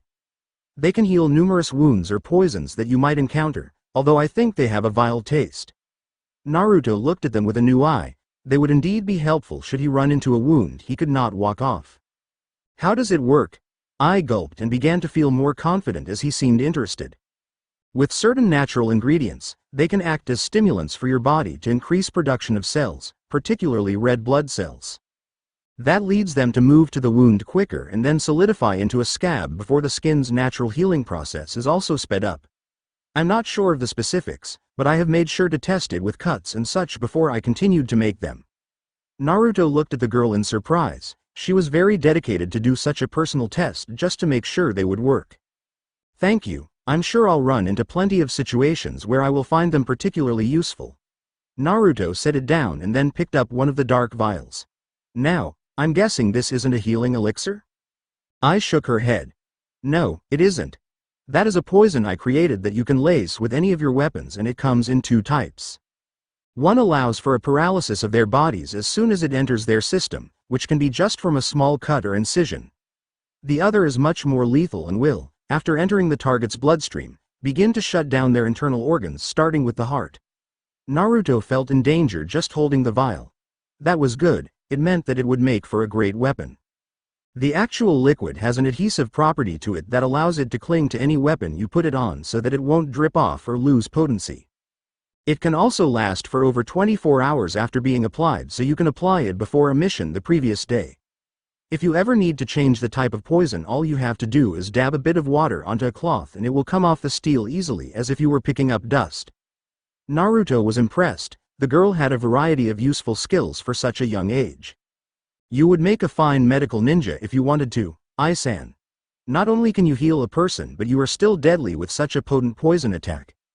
I had never given thought of being a ninja and was glad to know her skills were that impressive. I see you already have your longsword Namikaze-sama, so we will move on to the grand finale. I have been working on them since your father requested it over a decade ago, and I finally finished the engravings just a few years ago. I have kept them within a scroll for safekeeping since. Kato went into the room behind the counter, parting the cloth to enter to rummage through more storage. Ah, here it is. He returned for a very intricate scroll with a silver cover protecting its fragile holdings. Opening it up, Naruto saw multiple seals that were used to protect it from the incorrect person from opening it. From his father's books, Naruto recognized the blood seal of not only Namikaze but Shimizu as well, a time lock seal, and even a heat sensor in case someone tried to crack the others with a certain type of method other than with DNA. Naruto-sama, if you would. Kato and Naruto cut their thumbs to draw blood and placed them over the corresponding seals and were satisfied by a small hint of light and heat beneath their fingers before the scroll fully unrolled to reveal a pair of weapons. No, not weapons, they were works of art. These are. Naruto picked both up and gripped them from their hilts, holding them in a standard reverse grip his father had taught him with such agile weapons. Tanto blades. Except they seem to be slightly longer than the standard. They also have a bit of a curve to them along the length of the blade. Yes, they are specifically designed for combat against ninja and other unarmored opponents. The curve will give you an advantage at cutting your opponent and the extra length gives you a little breathing space from your opponent each time you go for an attack. Not many assassins carried these blades though because they felt it would be unnecessary to use with their own natural speed coupled with a hidden blade, figuring it was unnecessary baggage. Naruto placed the two weapons into the leather sheath on his back with either hilt ready to grab from behind his shoulders. Yes, well we see where that led them. They're beautiful weapons, Kato-san, and I will take pride each time I use and care for them. The man nodded, he had treasured them as he created them and was glad they would be put to good use and in good care. I believe that is all, Namikaze-sama, you will be ready for anything that can be thrown your way tomorrow. Naruto nodded and started to look around for an exit since he didn't like the idea of going out the window again. Is there a better exit than the window I entered from in the warehouse? I'd prefer to have one in a bit more convenient spot. Kato smiled and walked over to an unassuming wall where he crouched down and made the ram hand sign. Release. The stone disappeared like a mirage to reveal a small crawl space that led back out to the alley where the window was adjacent to. This is your quickest way out from this room, Namikaze-sama. It was made long ago after assassins began making regular trips to see us. Naruto knelt down and looked himself and agreed it would make for a good exit. Sounds good. Naruto reached beneath his robes and grabbed a small sack of ryo. Even though they served the Namikaze, they had to get paid for their services. Here is your payment for the wonderful supplies you have given it as often as I can and keep you up to date on my progress. Kato graciously accepted the money with a bow and waved off to Naruto as I walked over to them. It was a pleasure having you here, Namikaze-sama. They bowed as Naruto began to leave. Good luck on your test, Naruto-sama. Naruto turned his head from the crawlspace and waved with his left hand, revealing something that surprised I. When Naruto was gone, Kato let out a sigh of relief that the exchange had gone over well and sat down on one of the cushions. I sat down as well but had a blank look on her face as she tried to figure out what she saw. Father. I saw something on Naruto-sama's left hand. It was on his ring finger. Yes, all Namikaze assassins have the same thing. It shows their allegiance and proves they are who they say they are to informants and such. I remembered what she saw. It was the Namikaze emblem that was on his ring finger, like an ink tattoo. A unique tattoo that only Namikaze assassins know how to apply to one another. I'm sure it's a simple seal jutsu of some sort, but it's one of their many hidden clan secrets. They are applied to every assassin that is employed under the Namikaze banner, whether they be blood or not. Although I'm not sure if there is something that represents a pureblood from someone recruited or married into the clan. I didn't know what to think of it at that point. She just hoped that Naruto would fulfill his promise of returning to see them. She was already starting to enjoy his company, she thought with a blush. Next day, Konohagakure Team 7 training grounds. After eating a light breakfast and doing his morning stretches, Naruto made his way for the training ground that his team was to assemble at. It wasn't that he forgot his sensei's instructions, It's just he chose to ignore them in favor of common sense. Shinobi were known for deception and he had no reason to trust the man. Besides, he doubted that there was something that could unsettle his stomach at the training grounds. His father covered that much in training and it was a disgrace to think otherwise. It wasn't long before Sakura and Sasuke arrived. The former looked worse for wear as she constantly yawned and barely opened her eyes at all for the time they were there alone. Sasuke looked about the same as always, well rested and ready for anything, similar to Naruto in a sense. Both shared a simple nod in acknowledgement, but Sakura was too tired to do anything but wave upon first arriving. It wasn't long before Kakashi arrived, at least after they waited for the first hour and the sun had easily risen up in the sky. He looked them over for a bit and noticed that while the other two had packed their bags full of what was sure to be useless survival junk, Naruto had instead chosen to go a more armed route. It wasn't difficult to see the glint of well-crafted steel from Naruto's back and chest, and it wasn't long before the other two took into notice as well. Sakura looked on at him amazed that he was carrying so much weaponry, but also wondered if he knew how to use half of it. I have to remember. He is an assassin. I did some studying last night and it seems like he is the last one Konoha has. A trained killer in all arts of not only shinobi but stealth as well. Even if he is the same age as Sasuke-kun and I don't even think he could match up to Naruto. Sasuke was impressed but found that showing such an emotion wouldn't help his own cause much. He merely waited for Kakashi to get on with the exercise and did his best to ignore Naruto. Well, glad to see you all prepared for this exercise. Now then, shall we jump straight into the exercise? Oh yeah. Pardon my tardiness, but I got lost on the path of life. You know how it is. Sakura thought he should be thanking Kami herself that she was still a bit tired, otherwise she would have reprimanded him for being late. Kakashi walked over to one of the three stumps and placed a clock from his bag on top of it. He hit the top to start the clock and pointed at the clock hands as they began to move as to explain the reasoning. It's set for noon. You have until then to get one of these bells. Kakashi reached into his pocket to reveal two bells tied to red string, which he soon tied to his waist. Whoever gets a bell will pass and those who don't will fail and be sent back to the academy. Any questions? He said with a mocking smile as the three thought over what he said. But sensei, there are only two bells. Sakura thought it over and realized that it was set up for a free-for-all, they couldn't all pass. Sasuke eyed the two on his right with suspicion. He would get one for sure. The Namikaze might not care much since he didn't go to the academy to begin with, but he still seemed capable of getting one. If that was the case, it would come down to him and Sakura. He smirked. That equation worked itself out.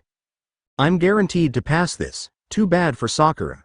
Oh well, at least I'll get away from her by making her fail. That's right, Sakura. Only two will become full-fledged genin. The other will be sent back to retake the course. Sakura's sweat dropped as she looked at the two on her left and right. There was no way she could equal either in strength or agility. Sakura looked left at Sasuke.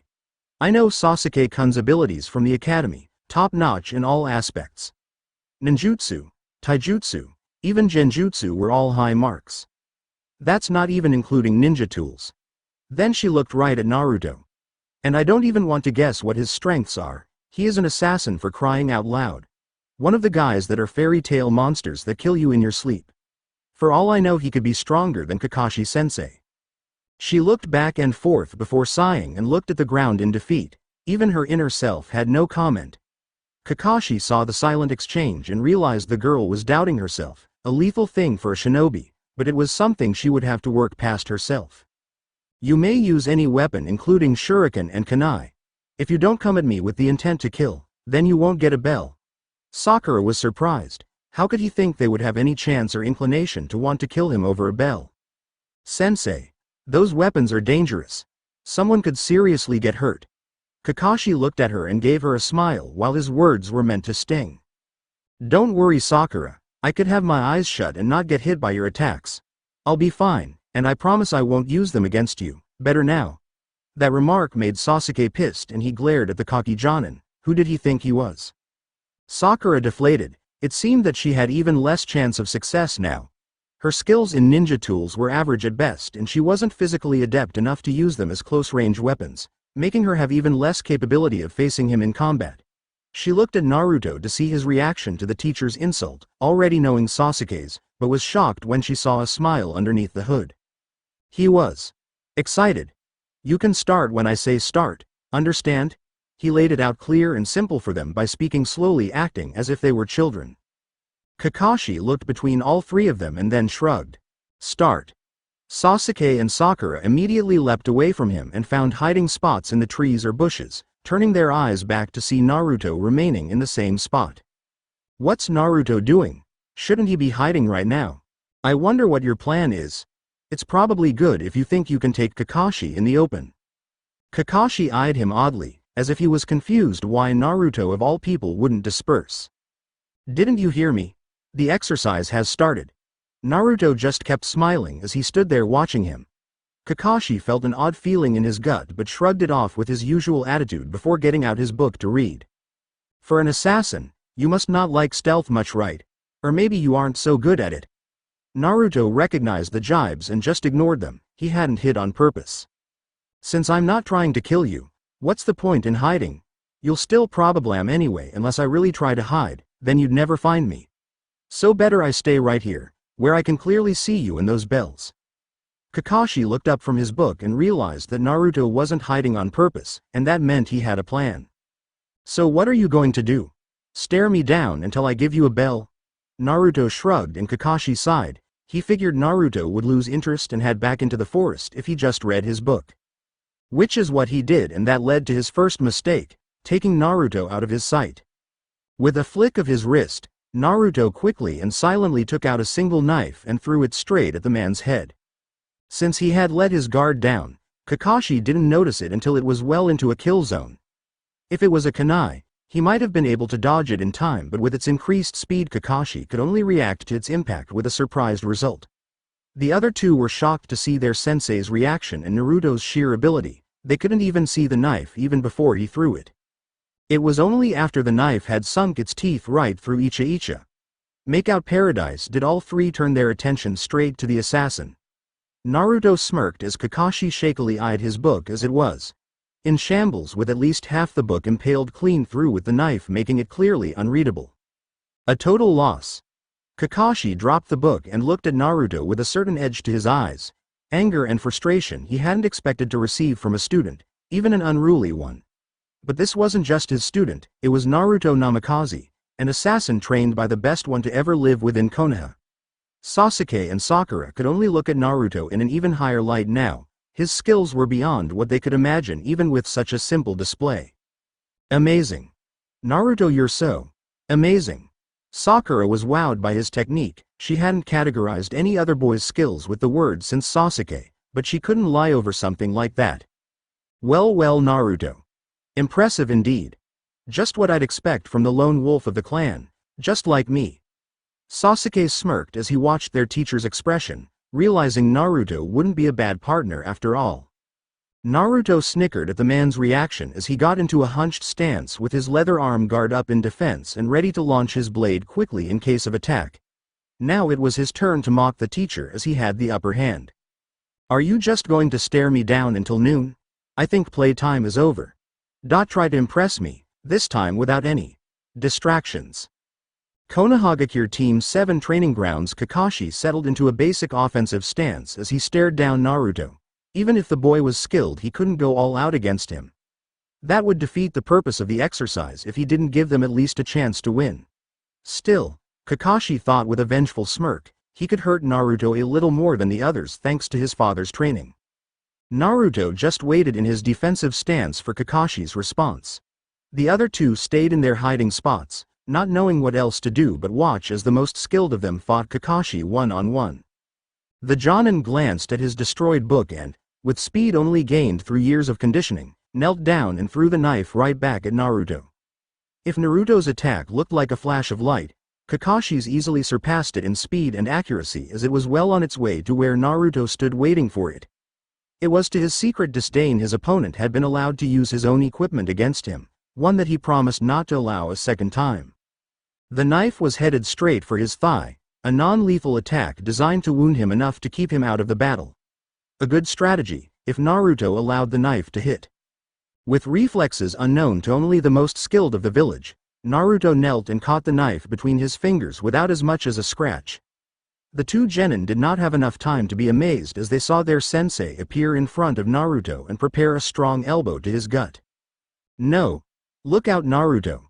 Sakura covered her mouth and wanted so much to look away, she knew how much it would hurt. Sasuke just kept watching because from what he had seen from Naruto so far, a counter to this move wasn't outside of his abilities. Naruto twirled the knife around his fingers so that he was now gripping it as a weapon and attacked Kakashi's outstretched arm. Seeing the danger, the man began to jump back instead to forfeit his attack in turn for safety. Naruto stopped his attack mid-stretch and twirled the dagger around again, sending it straight for the man this time, no ulterior target to stop the attack. Kakashi didn't have the sheer speed and reflex Naruto had, he calculated. To try and catch it might lead to even more damage to himself and leaving himself vulnerable to a counterattack. Naruto made a dash forward with lightning speed to try and catch Kakashi, realizing what he was about to do. Before he could reach out and grab him, the man disappeared in smoke and the dagger impaled a log. Naruto silently cursed and pulled his weapon from the discarded wood, pulling it close to his eyes to observe. Finding nothing wrong, he nodded and placed it back on the leather vest where it belonged. Naruto looked around for a moment, trying to sense his sensei's new location. He was no sensor-type ninja, however, that wasn't what he used to know his surroundings. Minato had taught him to use his own senses, sometimes amplified by chakra, to sense his enemies. With knowledge combined from stolen documents of the Inuzuka clan and old clan techniques, Naruto was just as effective as the best tracker in all of Konoha. The Jonin did a good job of masking his scent, but Naruto easily found him hiding within the forest, not too far off from Sakura. It looked like he changed targets after he realized that Naruto was a bit too much to handle on open ground. As the blonde walked over to the discarded book remains, he contemplated helping her. Sure, he didn't really know her and she was technically a rival in this exercise. And she wasn't exactly the most stable girl he had seen. Then again, Naruto wasn't exactly the most normal of people either. Living in an empty compound for several years and speaking to your dead father through technology you barely understood, there were few that could boast the same. Naruto picked up the book and looked at its shredded cover, frowning at the choice in literature. It seemed the man was as lecherous as he was lazy. To think he was more interested in reading this than teaching Naruto something useful, that annoyed him. Naruto looked again toward the spot where Kakashi was approaching Sakura in a slow stalking manner. He didn't realize it, but he had just made his own student dislike him further. Naruto made the ram hand sign with a single hand as he held the book in the other and concentrated for a moment. The book suddenly burst into ashes from a sudden electric burst that emanated from the palm of his hand. Kakashi unknowingly flinched from this action as he readied his genjutsu for Sakura. He got a chill run through his spine. What could that have been? This day just keeps getting worse. First I lose half of my book to my sensei's kid and then I get embarrassed in front of the two other kids when he almost made me break a sweat. Naruto smirked and ran into the forest after Kakashi. He wasn't about to let a good fight go to waste when he had the man where he wanted him. Sasuke still remained in his hiding spot, crouched on a tree branch waiting for a chance to strike. That chance had not come and instead he was treated to a show as his teacher almost lost to a fellow genin. That was enough to put a smirk on his face and he almost felt like laughing when Naruto, as if to rub it in further, burned the book or what was left of it. When the assassin ran into the forest toward where he could only figure Kakashi had run off to, it was a matter of course the Uchiha followed. There would surely be a chance for him to join the fight THF to the Namikaze and the Jonin, and maybe even see Kakashi humiliated farther. Maybe this training exercise wasn't such a bad idea after all. Sakura had watched the battle between Naruto and Kakashi up until its conclusion where the man used a substitution to escape. That was when her brain went into overdrive and she realized the man had used the jutsu to escape a new spot, a spot where a piece of wood could be found. That was in the forest, where she was. That spelled trouble no matter how she looked at it, so she ran as soon as she could to get as far away from the forest as possible. Of course, Sakura had no way of tracking her sensei. Her abilities were solely in the knowledge of shinobi abilities and techniques, not so much in the ability to do them. Tracking him through chakra sense was out of the question, and she definitely didn't have the enhanced nose of an Inuzuka. No, Sakura was stuck with the ability any powerless girl had when in danger, 2 legs. Her teammates surely wouldn't help her. Hell, they probably already had the bells and were laughing as they watched her run aimlessly on the grounds from an enemy they had already beat. If she ever got her hands on them, or if they ever let her get her hands on them, there would be hell to pay. Little did she know, she had already fallen into Kakashi's genjutsu. The fact was, she was standing in the middle of a clearing, only thinking she was running through bushes and splashing through puddles from the other day's rain. Kakashi remained in hiding on a nearby tree branch as he knew that with Naruto's pride, he would come running soon enough. Their battle was far from over and Kakashi was afraid of how far the assassin would take it, absently brushing a hand over his headband to where his Sharingan was stashed away. Realizing what he had just done, he lowered his hand and shook his head free of such thoughts. No matter how skilled he is, Naruto isn't strong enough for me to have to use a Sharingan on him. That would just prove he's winning in the exercise anyway. He sensed another presence arriving in the clearing and looked down to see none other than Sasuke reveal himself from the brush. The black-haired boy eyed Sakura warily, surely wondering why she was just standing there with a glazed look on her face. Kakashi felt the boy needed more than to just observe the facets of a genjutsu on another person, perhaps he too needed to get a feel for it. Well, they have to learn to see through these things sometime. He validated his decision as he created the ram sign and proceeded to place the boy in the same trick as Sakura. It was then that another Sasuke came running out of the bushes and, seeing himself with Sakura, realized that something was off.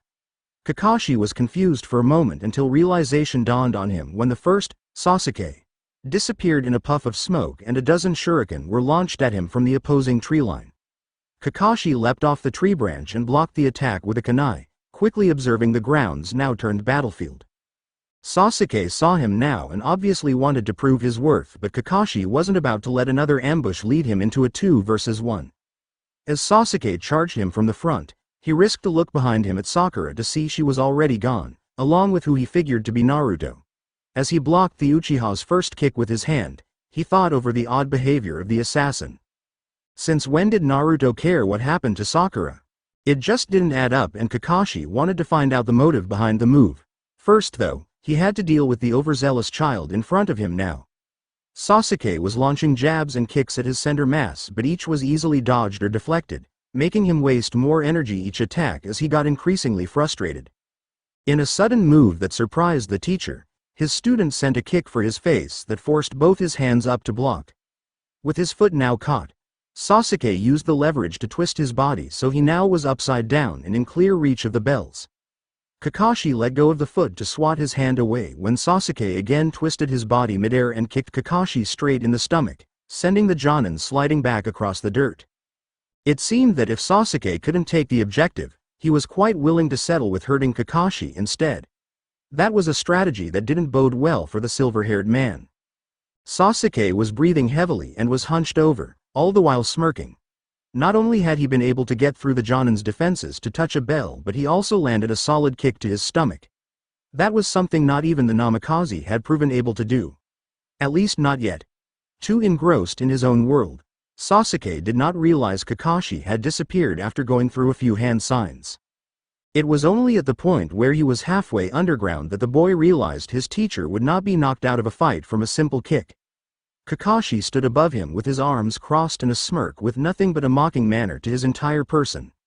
Sasuke growled at the man as he patted him on the head and walked off to where he figured Naruto was headed. "Sorry Sasuke, playing with you was fun and all. But you can't even make me break a sweat. Now if you will excuse me. I have to go stop your teammates before they eat all my lunch." The Uchiha could only watch as he disappeared in a puff of smoke, leaving him to slowly wriggle out from under the earth like some mutated plant. It was a shameful embarrassment to his ego. His only solace was that neither of his teammates were watching. It seemed they were too busy breaking Kakashi's rules of eating early. What compelled them to do that? Well, Sasuke had no idea. It was still surprising to him that Naruto had actually helped Sakura when instead they could have worked together to take Kakashi down for the bells. Once he got out of this trap, he would make sure Kakashi suffered a worse fate. Naruto ran through the sparse areas of forest and clearings until he felt he had gotten enough distance from the two battling behind him. He looked down at his baggage, one Sakura Haruno being held in his arms like some princess in a movie. The girl was asleep even after he had released the genjutsu from her consciousness, not that it surprised him. Sakura really didn't strike him as one to be prepared for such an attack on her mind. He knelt down and laid her out gently on the ground, taking a moment to look over her. No other wounds from Kakashi, that was good. With her just standing there in the middle of the battle, it would have been quite easy for her to get hurt, and that was after he had arrived. To provide an ample distraction, Naruto had provided a shadow clone of Sasuke to throw off Kakashi into thinking the Uchiha had gotten there first. It was perfectly timed when Sasuke came running out and threw the man for a loop while Naruto threw a few shuriken and escaped with Sakura. It was wrong of Kakashi to just leave her standing there, stuck in a genjutsu, as bait for them. So he made the decision to rescue her in a sense, although he wondered now what to do. It was obvious that if he let her, Sakura could probably sleep through the rest of the exercise, and that was something he could not allow. An assassin was willing to use anything at his disposal to finish his objective, and Naruto was determined to win the exercise no matter what it took, so that meant finding some way to use Sakura. Bait would be too cruel, and it was obvious she wouldn't provide much of a distraction through combat. A rumble from her stomach made him realize that even if she had some skill in fighting, she would not have the energy to make use of it. Naruto remembered the lunches Kakashi had brought and realized they were defenseless. They could allow Sakura to get her strength back, and then he could interrogate her on her use to him. For now though, waking her up would be sufficient. He felt a certain amount of discretion would be necessary in the process. It wouldn't do for her to be angry at him as soon as she awoke. NST hitting her in the gut or making a loud noise, but he felt that both of those either wouldn't be pleasant for her or be too loud and reveal their position. In the end, Naruto decided on a more entertaining approach. They resumed the position of a princess carry until Naruto arrived at the side of the creek that ran through the training ground. He held her over it for a second, silently contemplating the consequences before shrugging and dropping her in, making a decent splash. It wasn't more than a few seconds before she surfaced, spewing water from her mouth and cursing up a storm. Naruto quickly knelt down to her level and shushed her, now only a few inches from her face. Sakura looked into his eyes as she calmed down a bit, now realizing she wasn't alone or in danger of drowning. They were a beautiful shade of blue, and she could just make out lines like whiskers over his tanned skin. This was her first look at him under his hood, even if it wasn't intentional, and Sakura blushed from her imagination suddenly running wild. Naruto too got a new look at Sakura, now soaking wet in her tight red clothing and her wet hair floating in the water below her. He realized just how powerful those emerald orbs were as they looked right inside him, and he found the way her pink hair glistened in the water made it a beautiful color. The two were almost close enough to touch, and it made them both blush from the proximity. "Your hair," Naruto mumbled, not sure how to formulate what he thought to words that would do her justice. Sakura's eyes widened as she heard him mention her hair, a sensitive subject to her.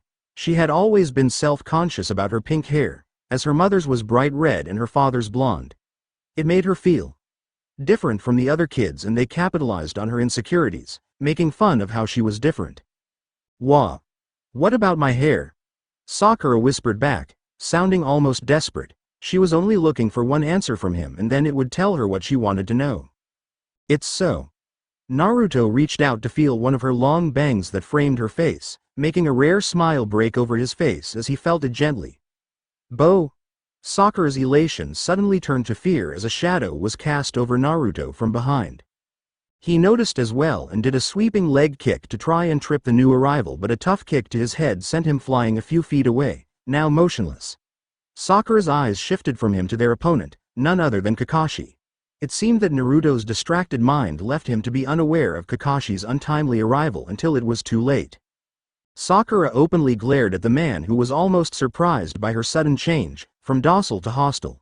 Maybe the kick had been a bit overdramatic, but he needed to make sure Naruto went down for the count at least for a few minutes. "You bastard! How dare you do that to him when he wasn't even looking?" Kakashi flinched at her strong words but recovered quickly and sighed. "Sorry Sakura, but he's a ninja just like you are. I waited for him to drop his guard when he was speaking with you and made sure I only knocked him out. I'm not planning to kill any of you, remember?" Sakura wasn't satisfied by the answer and made to get out of the river and give him a beating, but Kakashi was already walking over to collect Naruto when she got out. "Hey, what do you think you are doing with him?" Kakashi threw Naruto over his shoulder and started walking over to the posts, ignoring her. Sakura was fuming at this point, and it was then that Sasuke made his appearance, coming out of the trees. To his surprise, he found Naruto knocked out cold and Sakura looking like she was going to kill Kakashi. Before he could process what was going on, Kakashi walked past him and turned around to look at Sakura. "Well, you two coming? It's almost noon and you failed to get a bell." Sasuke gritted his teeth and Sakura had forgotten about the bells at this point, only wanting to have Naruto awake again so he could finish what he was saying. "Well, if you don't want lunch then you can hang out here and go home after noon. If you do want lunch, then come on." Kakashi began to lead the defeated squad to what was sure to be Team 7's first and last failed mission. Naruto awoke only a few minutes after being knocked unconscious, cursing himself for letting his guard down. It was because he allowed his feelings to interfere with the mission and made him lose touch with his concentration. He promised it would not happen again, however, it would be difficult if he was to be forced on a team with the girl named Sakura Haruno. To avoid from being noticed, he kept his head down to hide his face as he realized he was tied to a stump. It seemed noon had come along as he shifted his eyes left and right to see Sasuke and Sakura eating their lunches with defeated looks on their faces. It seemed as if Team 7 had already given in, but Naruto was not Team 7.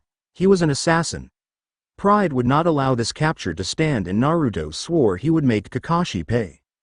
All he needed was for the man to make a single sound for him to pinpoint his location, then he would have his revenge. A sinister energy began to flow through his veins as thoughts of death and revenge filled his mind, some by his own thoughts and others by an unknown entity. There, Naruto could hear his breathing just a few feet in front of him. A deadly smirk settled over his face. He wouldn't kill him, he promised himself, just cause a lot of pain. Kakashi was surveying his students as they quietly ate their lunches, or in Naruto's case, stood tied to a stump.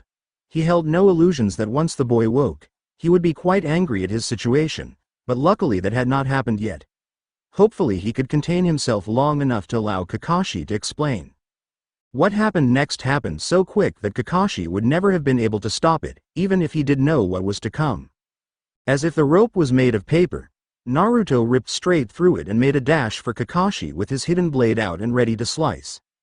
He sent his arm lurching forward with the blade so that it would impale the older man's shoulder, a sure way of disabling his arm. Kakashi made to grab it as the other two could only watch in surprise and horror as the assassin made his deadly retaliation. Kakashi caught Naruto's wrist and attempted to twist it only to find it was as hard as steel, making his grip slip. Naruto's hood had covered his face from Kakashi's view up until now, but the boy looked up at his face and allowed him to see red orbs before the boy launched a few needles from his mouth that embedded themselves in his neck. Before Kakashi could even bring his spare hand up to remove the needles, his entire body felt like it was made of jello and he fell back just as the knife sliced through flesh. Naruto smiled maniacally at the sight of his blood on his hidden blade and brought it to his face to look at even closer. Kakashi's eyes widened in fear as he realized he really couldn't move. The needles must have had a poison of some sort. He was completely defenseless to the Kyuubi-influenced Naruto. Sasuke was smirking like crazy at the sight of Kakashi being downed by his partner. He knew that Naruto had been beaten too easily. What he couldn't see was that Naruto was about on the verge of cackling evilly over the blood on his blade, nor could he actually see just how bad the wound in his sensei's shoulder was. Sakura was glad that Naruto had defeated Kakashi, but after the first few seconds of laying on him and still not getting up, Sakura knew something was wrong. Even though she was frightened almost to the point of not being able to move, she knew she had to go over and stop him before he did anything else. Maybe he would listen to her. Or maybe he wouldn't.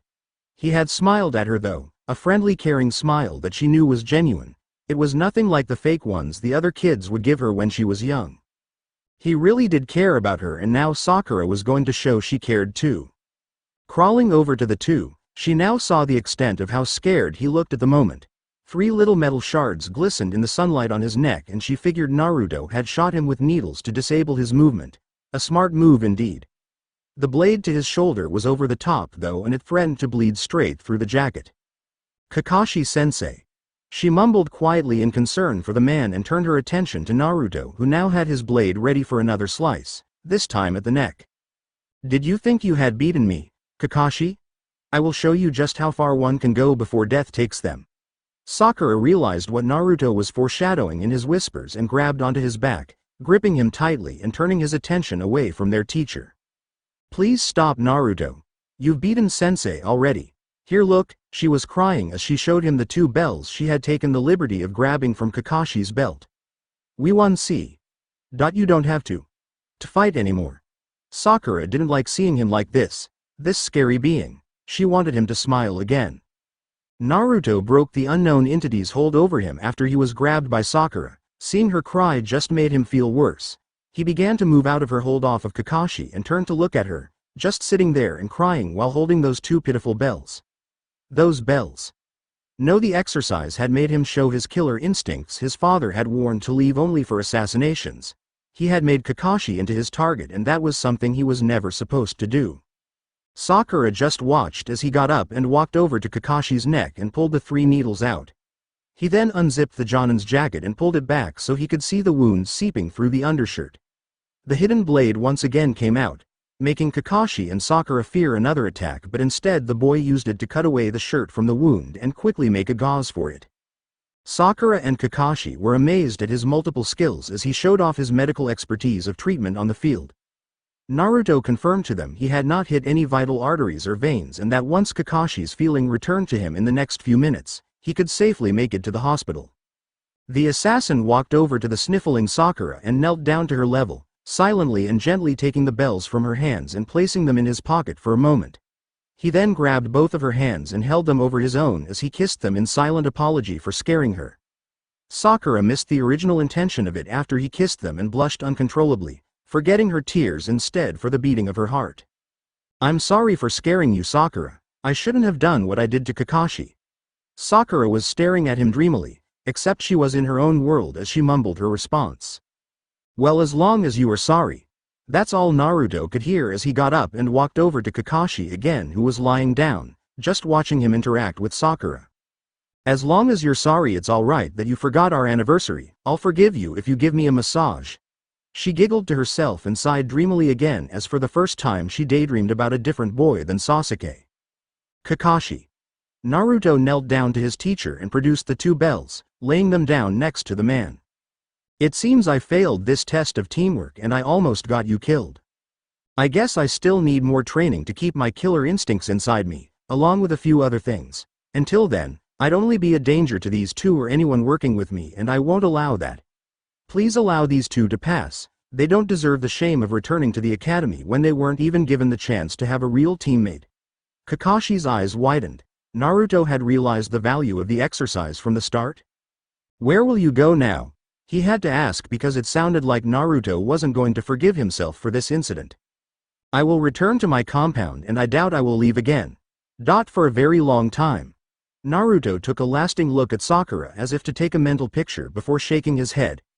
Kakashi swore he could see a smile under his shaded hood as he looked at her.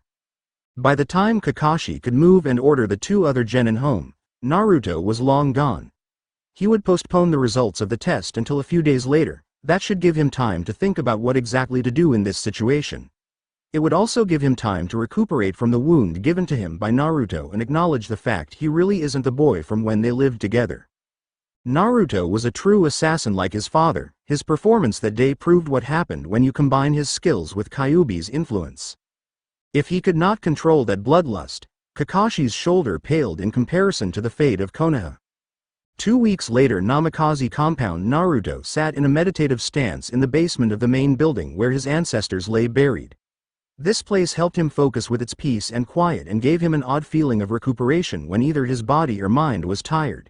He felt that it would be the best place for the mental conditioning he had been putting himself under as both training and punishment for his attack on the Jonin Kakashi. It was practice of putting up mental barriers that would not allow him to so readily react to assassin stimuli in the environment, giving him time to rationally make a decision. It was also training to better control Kyuubi's power and influence over his body as he realized all too well how dangerous the beast was. His father had let him know of its presence inside him early in the training and made sure Naruto knew that his everyday would be a constant struggle for power with the fox. So far it had yet to interact with him directly, but its release of chakra 2 weeks ago revealed it was very much awake and very much observant of the world around them. To stop Kyuubi, Naruto had to first keep his own emotions in check before he could hope to tame the beast itself. That was what he was trying to do, at least until he heard a faint knock on his gate. Even in his focused condition, Naruto still kept his senses on high alert. The knock still surprised him, not by the fact that he heard it but because of the simple fact someone had located the compound and actually dared to visit him. The only person that knew where it was a Namikaze and possibly the third. The Hokage sounded like an unlikely culprit due to age but also made the most sense because of how he left the training exercise after technically joining the ninja force. In a way it could be seen as going AWOL. Either way, a second knock meant they weren't leaving, so he got up in a bit of agitated state and made his way through the house and outside to the large door. The knocking had not grown in sound nor frequency, just the occasional hard tap required to make a sound on the large wooden door. Naruto sighed and opened up the gate with a strong yank on the handles, revealing the teeming forest life around the hidden compound. He was taken by surprise though, as the visitors were not who he was expecting. Kakashi, Sasuke, and even Sakura were all standing in front of his gate waiting for him to open it. Kakashi greeted him with an eye smile and wave while Sasuke just stood there with his hands in his pockets. Sakura had a light blush as she waved and gave a nervous hello to the Namikaze heir. Naruto was confused. What were they doing here? What are you doing here? Better yet, how do you even know where here is? We've come to get you for Team 7's first official mission, of course. Kakashi explained with a little too excited tone that utterly confused Naruto. But I'm not part of. Kakashi held up a hand and sent Naruto a look that showed he was being serious. I talked it over with the Hokage. We both feel like while this team could use some work, it still has the most potential to succeed, or fail. That's why even after you left you are still considered a member of Team 7. Now then, are you ready for a delivery mission? Kakashi, all his effort in building up the suspense was met with sighs of disappointment or the usual blank stare from Naruto. Great. Just when I thought life was getting interesting, Sakura complained out loud. TCH. Figures we don't get a real mission because Kakashi here made us late to pick up our mission for the day. Sasuke rolled his eyes but kept his annoyance in check as usual. Naruto just sighed and joined them outside the compound, silently closing the door as quiet fell over them. Well, where's the package? Let's get this over with. Naruto seemed somewhat depressed about their first mission together and it brought the group down. Kakashi produced a scroll that had the client's package sealed within. Naruto eyed it for a moment before Kakashi placed it back safely within his vest's chest pockets. The other two genin fell into step as Kakashi began to lead them out of the forest and toward their destination, grass country. We are to deliver this package to our allies in Kusa. You see, we are in sort of an alliance with them since before the Third Shinobi War. We often pass general knowledge back and forth during peacetime to keep relations high. We are returning some documents and books back to grass country after having them on loan. Naruto just listened and accepted the mission as sounding pretty routine. Sakura raised her hand regardless. So Kakashi-sensei. Our allies in Kusa, they're ninja too? Kakashi looked at her as they walked at a leisurely pace and nodded.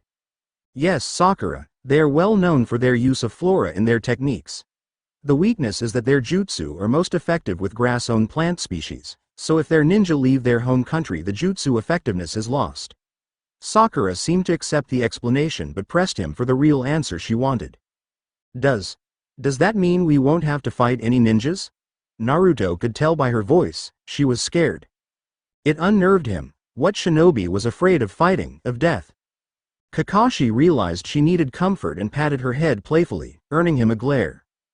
Don't worry, Sakura, it's just a C rank. The worst we might find is a highwayman, no ninja to worry about. Sakura breathed a sigh of relief and Sasuke's mood seemed to drop a bit. Naruto didn't really much care as long as the mission got over with and done quickly. He had better things to do than be entertained as the favored village pet, which was obviously the only reason why they allowed him to stay on Team 7 after what happened. They didn't want to lose his cooperation yet because they still needed him. Naruto would give them the satisfaction of playing along. For now. Kakashi eyed Naruto as they walked, wondering what he was thinking with what had just happened. Surely he was surprised and most likely suspicious, but it seems as though no memories of Kakashi from before sprang up. He wouldn't give up though if there was a chance that Naruto still remembered him, and he would do everything he could to make Naruto drop his suspicions and show that both he and Konoha meant him no harm, no ulterior motive. Minato-sensei. I wish you were here to give me guidance. What would you do in this situation? Land of grass in the country of Kusa. The hidden village Kusagakure resided in the center of a large grassland reserve that found itself eventually surrounded by tall grass and forest. The village itself was not as impressive or large as a major nation's and as such did not have as much of a dominating presence over landscape. The walls were made of tough native bamboo held together by chakra roots used by the original Kusa shinobi who inhabited the grasslands. The village had only a few hundred inhabitants at a given time, dozens often coming and going with either trade or missions. The shinobi corps was made up of a few dozen chunin and jonin, while each generation led to a handful of genin going on to learn further. It was a sad note that village elders had recorded a steady decline of shinobi and academy students. Such was their position that within a few decades only a small group of ninja would be left within the village. This of course caused much grief with the elders and the village leadership. However, their funding was not getting any larger as Kusa was a small agriculturist nation with little income. In addition, it had strong allies with Konohagakure to the immediate east and Tanigakure to the south. While this meant little overall income for the shinobi of Kusa, it also guaranteed military intervention from allies should they be attacked, and this was enough to keep the daimyo content.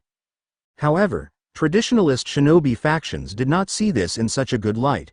While they knew their country would never be a major nation nor did they wish to try, seeing the destruction of their northern neighbors in their attempt, they still did not wish to lose what they still had.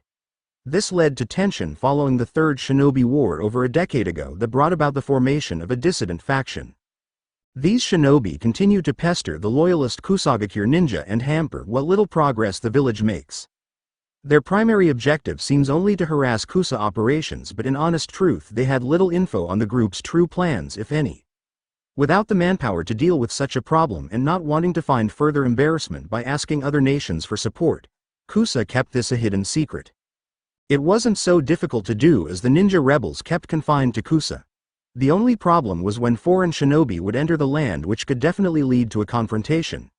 It was at this junction after the war that a formal alliance was made with Konohagakure for their help of freeing Kusa from Iwagakure and later Tanigakure for mutual support in case of another war. The village leader knew that if the rebels could not be directly dealt with, the best they could do was personally lead and protect foreign shinobi while in the land of Kusa. In this was the irony that the rebels targeted Kusa ninja, which only led to a higher chance of danger for the travelers. However, the Kusa ninja knew their own backyard well and were able to skillfully avoid the rebels. Now in current time, Kusa continues to rely on its allies for both trading of goods and knowledge. It is their hope that either a prodigy will come about from their withering crop of students or that a terrible happening will come upon the rebel faction they still knew so little about. It was at this point though that most considered the rebels a fairy tale, as none had been encountered for quite some time. Something more to scare a child than a jonin of Kusa. But the village leader knew they were still out there, and that was why he knew what had to be done when news of a Konoha squad was coming to return sensitive documents. A squad was assembled of 3 chunin and 2 genin to escort their visitors safely to Kusa. To the genin it was seen as a survival exercise and a chance to meet other ninja from a different nation. To the chunin, it was an unfortunate B-rank babysitting job. Nothing in a shinobi mission is set in stone though, an important lesson ninja must take to heart. Something that seemed to be lacking in Kusa's teachings that would come to hurt them. Kusagakure Administration Building. The administration building of Kusagakure was the equivalent of the Hokage mansion in Konoha. It was where the ninja leadership was based out of and also where important functions such as mission assignment and archives were held. However, as the village was quite small, the building was shared with the civilian arm of government for the city and no one actually lived there as the Hokage did in their mansion. It was here that the village leader, Akeru Take, was officially assigning the Konoha escort mission to a group of gathered shinobi. He was a middle-aged man who had been part of the Kusa resistance during the Third War and looked over his gathered shinobi with veiled disappointment. While all chunin were clad in the beige flak jackets of Kusa and sage green clothing dispensed upon promotion, both they looked quite unhappy to take on such an important mission. It seemed most of the village still thought of the rebels as myths, even though the time since their creation hadn't even been 2 decades. Do you understand the mission outlines? Meet our Konoha allies at Tenchi Bridge and escort them safely back here, to Kusagakure. The chunin straightened out and saluted him, allowing the genin to follow by example. Yes, sir. The leader of the squad took the mission details from Akeru and placed them safely in his pocket before rejoining his team. Remember the importance of this mission. Under no circumstances should our Konoha allies come into any danger by the rebel faction based out of the area. The ramifications could be dire if you fail. He warned them in an ominous tone, hoping to rouse them from their laziness. It seemed to work as a bead of sweat appeared on the genin and lesser chunin. The squad leader stayed confident and gave him a nod before leading his team out the exit. As soon as they left, Akeru sighed and brought a hand to his forehead in exasperation. Even if the rebels were not directly fighting them, their presence had plagued both him and the village of Kusagakure for far too long. If only our clan of assassins remained. I could have requisitioned their assistance. Their agile glider troop would slice through those bandits and rogues with little trouble.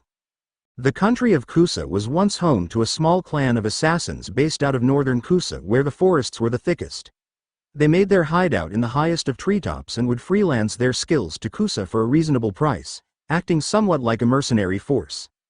The only problem was that they refused to recruit outsiders. Instead, they were content to allow their customs and their clan to slowly die off with each passing generation. Now this wouldn't have been a major problem until the Third Shinobi War happened. It was obvious this war had done as much damage to Kusa as it did to Aim or Tani. The Iwa shinobi steamrolled right through their home territory on the way to Konoha's border. Seeing this as a direct threat to their livelihood, the assassins engaged the Iwa shinobi in hit-and-run attacks and guerrilla raids on their rearguard. For a while, they were able to succeed in hurting Iwa's morale and supplies as they knew the land well, and the Iwa shinobi were unable to use their earth jutsu to full effect. This lasted for a few months until a scouting party revealed the location of their hideout upon the return of a group of assassins from a successful mission. The Explosion Corps, along with a full platoon of Iwa shinobi, were called in to deal with the problem. Upon the operation completion, the giant tree that had housed the assassins was felled and the clan was wiped out. It was said that the infamous Gari of Iwa was killed in this battle and was a great loss to the Explosion Corps talent pool. The only thing Kusagakure had left that was unique to it was their special flora ninjutsu, the ability to manipulate the local plant life with chakra. Even some of the most skilled users of this special hiden jutsu were said to be able to create life, similar to Senju Hashirama's ability of Mokuton. Alas, no such user currently lived. So many opportunities lost. Sometimes the leader wondered how Kusa still stood with its problems. But how did any nation stand when it should fall? Through lies, of course, bluffs of power and dignity long lost. Kusagakure was holding on by a very thin thread, and it was only a matter of time before it snapped. Who would be the one to tie the thread back together? The Kusa rebels? Over his dead body, perhaps. Konoha or Tani? It wouldn't be as bad as some people would think, but it was not his place as village leader to say such things. It was his duty to ensure the rope did not snap, or if it did, hold it together long enough for someone to come along and tie it back together. Perhaps this time, I will ask Konoha for assistance in this matter. Or, perhaps my old pride from my days of resistance fighting will resurface and stop me from doing so. Sir, another squad has arrived for its mission. Akeru quickly woke from his long stupor and noticed one of his jonin had arrived with his genin squad, one of the brighter hopes in a dimming world. Ah yes, I apologize for the delay. It seems I got lost in thought. The secretary bowed and returned to her own desk while the jonin apologized for the intrusion. This particular squad had someone very unique, a redhead by the name of Karen. She had come along in a trader caravan, and it was said they found her wandering the northern area near the ruins of the assassin guild there. The girl was found to have a great potential for a shinobi career, and she quickly proved to be a capable genin, all happening within the span of a month or so. It was now almost a year since the girl had come, now the age of 13. The man sensed a greater destiny in her and held high hopes she would go far in the village. Ah Gen-san, your mission today will be the usual grass egg hunt. A collective sigh came from the genin as the infamous D-rank mission struck again.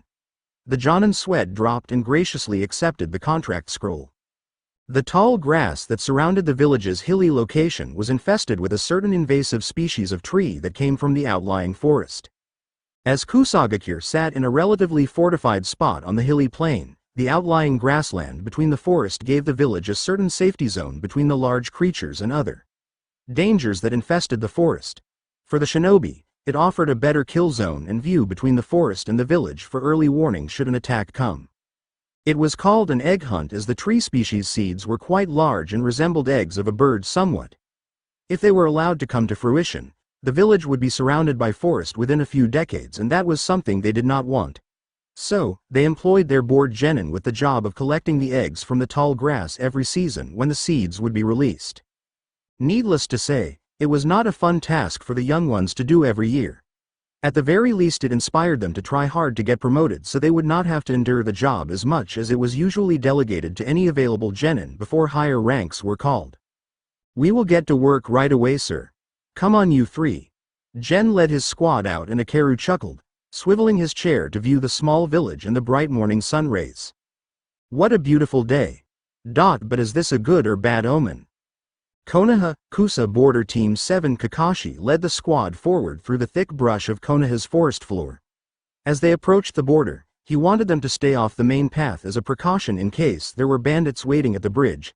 It was there they were supposed to expect an escort of Kusa shinobi, and because the village wasn't far from the Tenchi, the Kusa shinobi could be expected right at the bridge when they arrived. It was an odd tradition the village had set, forcing every squad moving through Kusa to be guided by their shinobi. Of course, a foreign shinobi should be watched and even deterred from exploring, but an allied nation should have a degree of trust. For them to force Konoha shinobi to have babysitters was somewhat embarrassing for the larger nation, but as the village was known for, they allowed it for peace to reign between the two nations. "Kakashi-sensei, is this really necessary? I mean, I know a ninja should be able to hide and such, but you said Kusa was our ally. Why do we have to hide from them?" Sakura complained to their teacher as they walked through bushes and went around large rocks and trees. "Well, Sakura, you said you didn't want to fight. Staying off the main trail is one of the best ways to accomplish that, wouldn't you say?" Sakura pouted and brushed a branch out of her face as they pushed through a bush.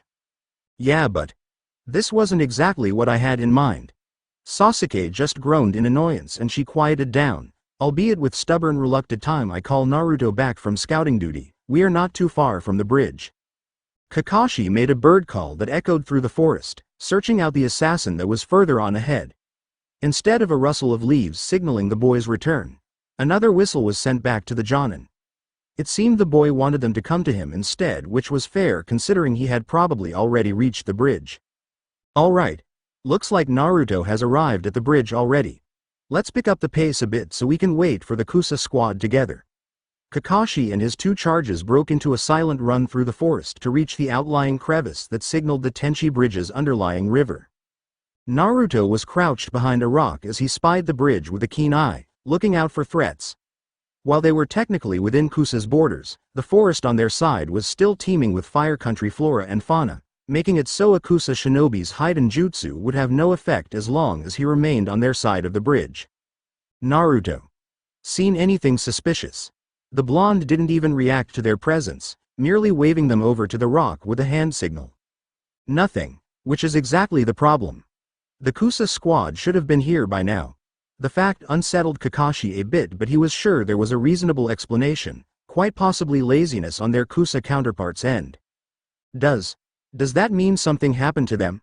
Sakura asked out loud, shaking a little. Kakashi patted her on the head and gave her a smile, much to her ire. "Don't worry about it, Sakura. It just means we get to rest a while until they get here."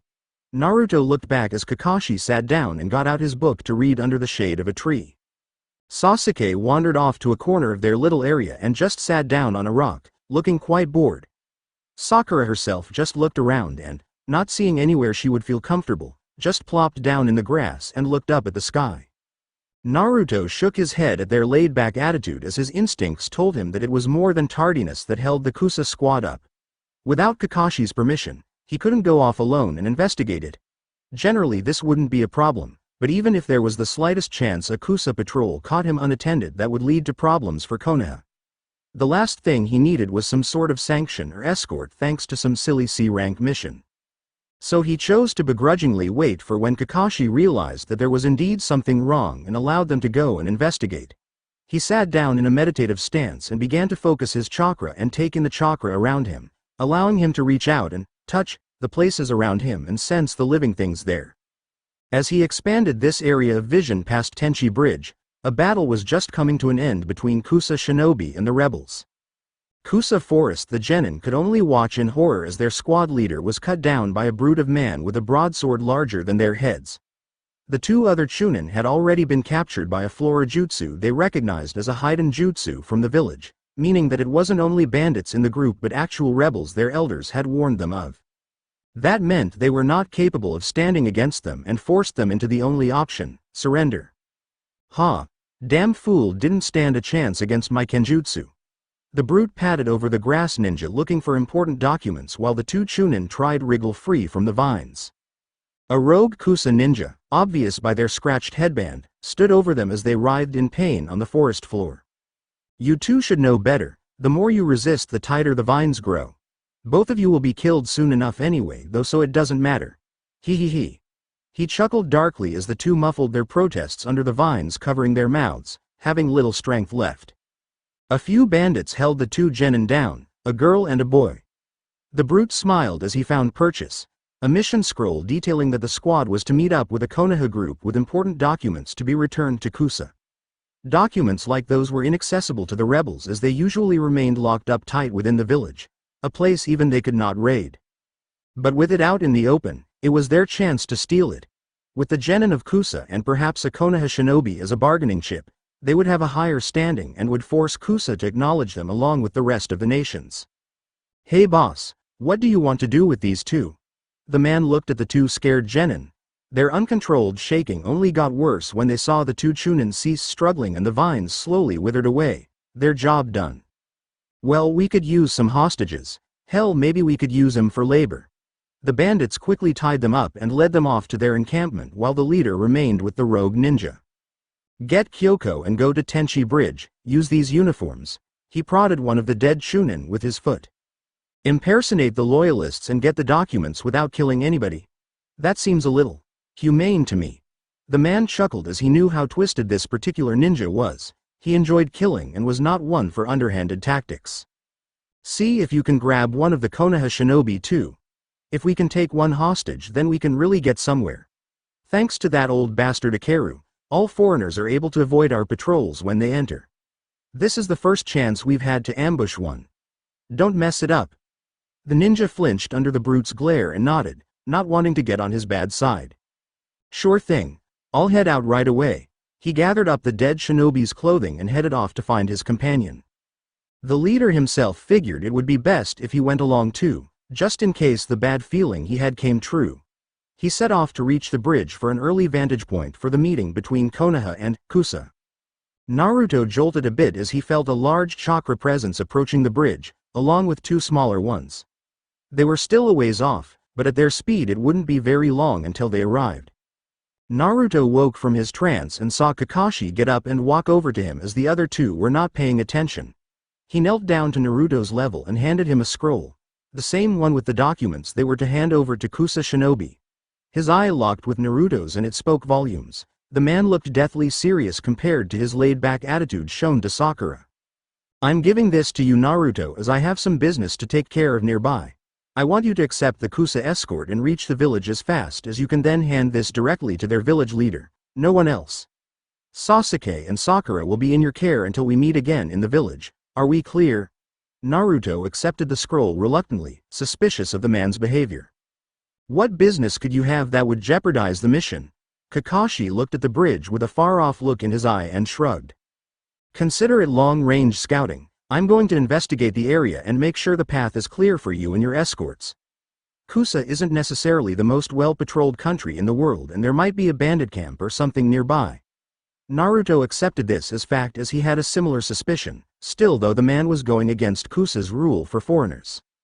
As if reading his mind, Kakashi patted his shoulder in comfort. Don't worry. I may not be an assassin, but I know how to get around without being seen. Now good luck. He waved before disappearing in a puff of smoke. His departure brought the others back into focus as they looked at where their sensei had been. Where did Kakashi-sensei go? Sakura said in a slight panic as she watched Naruto get up, pat his robe of dirt, and stow a scroll away beneath his vest.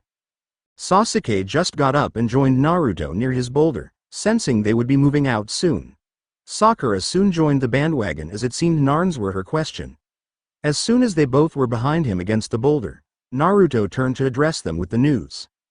Kakashi said that we would go along with the Kusa patrol back to their village and complete the delivery while we wait for him there. He said he had some scouting to do, to make sure the path to the village would be safe for us, until he gets back. I'm in charge of the mission. Naruto and Sasuke shared a momentary glare before the Uchiha backed down. A silent battle of wills had led to Naruto's unanimous promotion to squad leader. Oh okay. Well, I'm ready when you two are. Sakura accepted his explanation and was ready to get the mission over with, curious as to what the other village would be like. Let's get moving. All this waiting is boring me. Sasuke drawled as Naruto waited a moment then shrugged. It seemed as though they would meet them on their side of the Tenchi. Come on. I sensed their approach a while ago. The three made their way across the long bridge and kept to the middle so they wouldn't have to look down at the raging river below. On the other side, the two rebels in disguise waited somewhat impatiently only to be rewarded with the sight of three kids.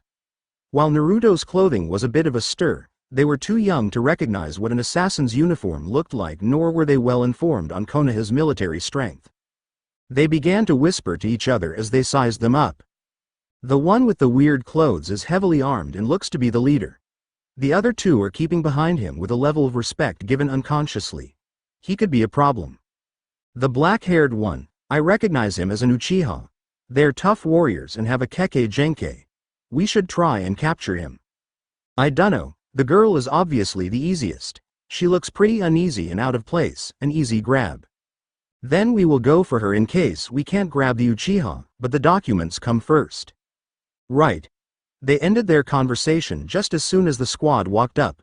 Little did they realize Naruto picked up on their conversation with his advanced hearing and realized just what kind of harm they meant to him and his squad. However, as far as he could tell, they were loyal Kusagakure ninja, so that would imply the entire village would be hostile. Looks like this mission got a lot more complicated. Naruto silently cursed in his mind as they stopped a few feet away from their Kusa counterparts. Welcome to Kusa. Honorable guests from Konoha. The woman of the two ninja did a not-so-graceful bow, as if she was putting on a very disliked act. You are our escorts, I presume? Just you two seems a bit light from what I had figured. The male frowned but quickly put on a smile as he gestured with his arms to the forest and presumably Kusagakure. Well, as I'm sure you know, Kusagakure isn't a major village like Konoha. We can't afford extensive border patrol units as you can. And because we've been having to escort guests such as yourself for over the past decade, our leader has gotten a bit lax in assigning the job when the manpower can be used elsewhere. Naruto had to admit, the two put on a good show. He had expected them to attack by now. Very well, we accept your escort. As our guides here, our fate is in your hands. Naruto's bait worked as the man smirked at the word fate. Sounds like a plan. The village isn't too far off anyway, so it'll be a short trip. We will take the documents for safekeeping and hand it to the village elder upon arrival so you don't waste your time. Naruto remembered Kakashi's words and something didn't add up to him. The ninjas seemed intent on taking the package now before they reached the village, while if they waited the entire ninja populace could ambush them in the village. What did that mean? It means that these aren't Kusa ninja. They're bandits. Or worse, rogue ninja. Naruto's thinking had led to a slight pause and the man coughed a bit to get him to focus. Naruto nodded and reached into his vest, making his way over to the man. A rustle in the bushes alerted all five of them to the new presence, and Naruto remembered the larger chakra. He had thought it an animal of some kind. It was no animal though, just a very large man. The sword he wielded was massive and it was coming down straight on Naruto's head. Sakura screamed as the impact broke the ground beneath into crumbling pieces and sent dust flying over the battlefield. The two rebels had jumped away, surprised by their leader's sudden appearance. Perhaps they hoped it was part of his plan to jump in and have the two groups work together to defeat him, further extending their little farce. The serious look on the man's face though alerted them that he had only joined in because of immediate danger. Damn it, Yuroko, that kid almost killed you. The ninja were shocked when he said that, and the man sputtered a response as Sakura tried to defend their teammate. Naruto would never hurt an ally ninja. Whoever you are, you're lying. Sasuke looked the man over and knew the telltale sign of a bandit. He got into a dangerous stance in preparation for combat. Sakura, get ready. This guy isn't a pushover. The pink-haired girl took her attention away from the new arrival back at Sasuke and nodded, taking out a kunai for defense. The brute looked at her and smirked, Obviously she didn't know her teammate well. The kid was practically leaking with killer intent as he was surely anticipating the kill. It was the only thing that tipped him off. He pulled his broadsword out of the ground as the dust settled and his eyes widened when the kid was nowhere to be seen. Damn, I missed. Yuriko and Kyoko began to look around for trouble as they knew that the one in the robe saw through their lie. Kyoko. Cover me. I'm gonna use that jutsu again. She nodded and took out a kunai as the tense standoff came to a quiet stalemate for a moment while the missing member of Team 7 stayed out of sight. Without a single sound, a figure jumped from a nearby tree and landed on Kyoko's back, forcing her down to the ground and completely covered her from view by a white robe. Naruto retracted his blade from her neck and made to charge the one going for a jutsu when the larger man moved at a speed belying his size to intercept. Sakura watched in horror as Naruto was smashed into a tree by the larger man and Sasuke was confused why he killed that woman. Sure, he wasn't a fan of Kusa either, but to kill her, he had to have had a good reason. Goo. Naruto coughed and stabbed into the man's shoulder that had him pinned, smirking as the paralyzing poison made its way through his bloodstream. It was to his shock when the man didn't even break a sweat and he realized that his size wasn't just strength. Somehow he was able to resist the poison. Sasuke charged forward toward the bandit leader, tired of waiting for an opening to attack.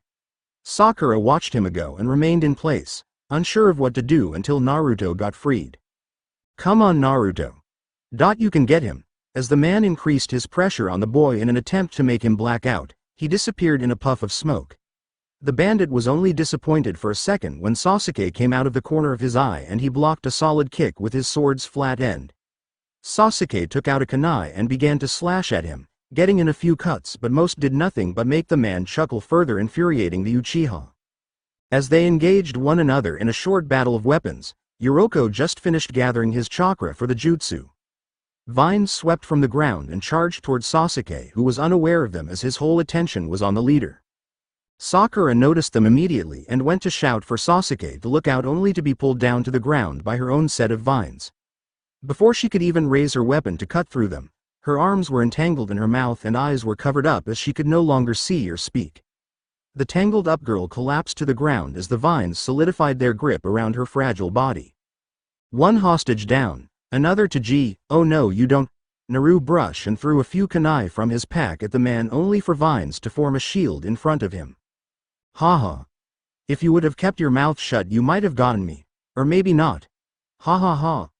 Naruto cursed himself as the man was right. He saw Sakura get captured and it made his blood boil. He charged forward and saw a few vines come out of the ground to attack him.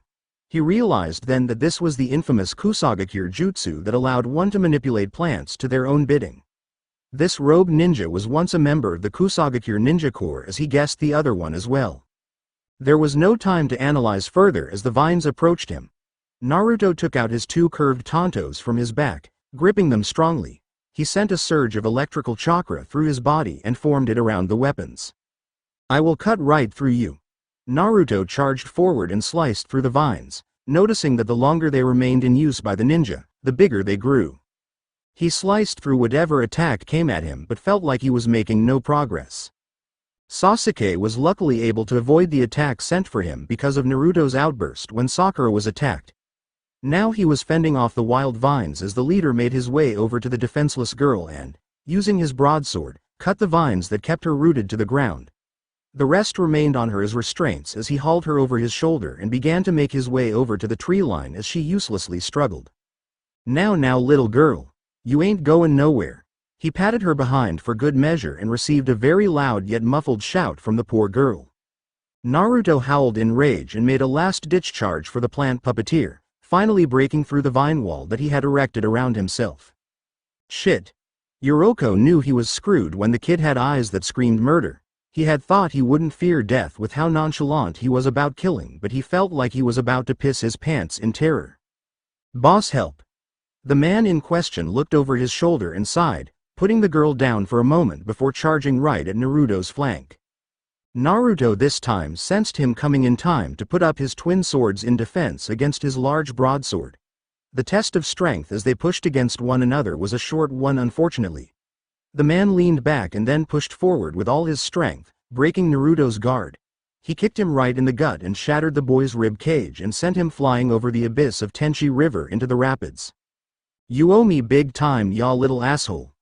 Yuriko scratched the back of his head and shrugged in apology as they looked back to find Sasuke gone and Sakura still wriggling for freedom. "Well, we lost the Uchiha brat. But we still got this one."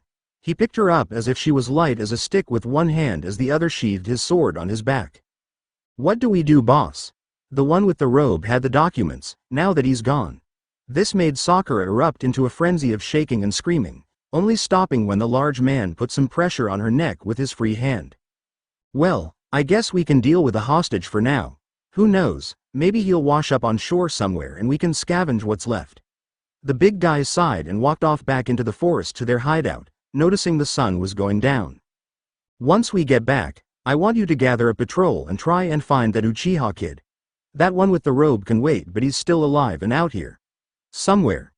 Yuriko smirked, glad to get back into the action. "My pleasure." The two continued their trek back, losing a shinobi and gaining quite an important bargaining chip to one very wounded shinobi. Kusa Tenchi River night. Naruto awoke to a stinging sensation in his chest and attempted to move, only succeeding in making the sting change to unbridled pain. He tried to scream but no sound came out, only air escaping from his lungs along with a good bit of water. "Damn it, boy. I'm trying to heal you. Now just sit still and don't try to speak, and you sure as hell don't start asking me questions. I'm not in the mood." "Kyuubi. Damn you. I thought I kept you from interfering with my body." Naruto found himself disappointed in his mental barriers and realized Kyuubi's influence ran deeper than he had expected. "You underestimate me, boy. Those pitiful walls you tried to put up did nothing to my chakra already flowing through your body. It's thanks to me you are still alive, so feel appreciative." The bridge. "We were ambushed." Sakura. Naruto again tried to get up but felt a jolt of pain again and fell back with a thud. "I said stop moving. Damn, are you so thick-headed? The vixen was captured but alive. If you want to rescue her useless carcass from that bandit, I suggest you take a hint." Naruto merely let Kyuubi run his course. The pain was considerable, but he could feel himself slowly be pieced back together from the bandit's kick. It felt odd as someone played doctor on your insides while they were still inside you. "My weapons.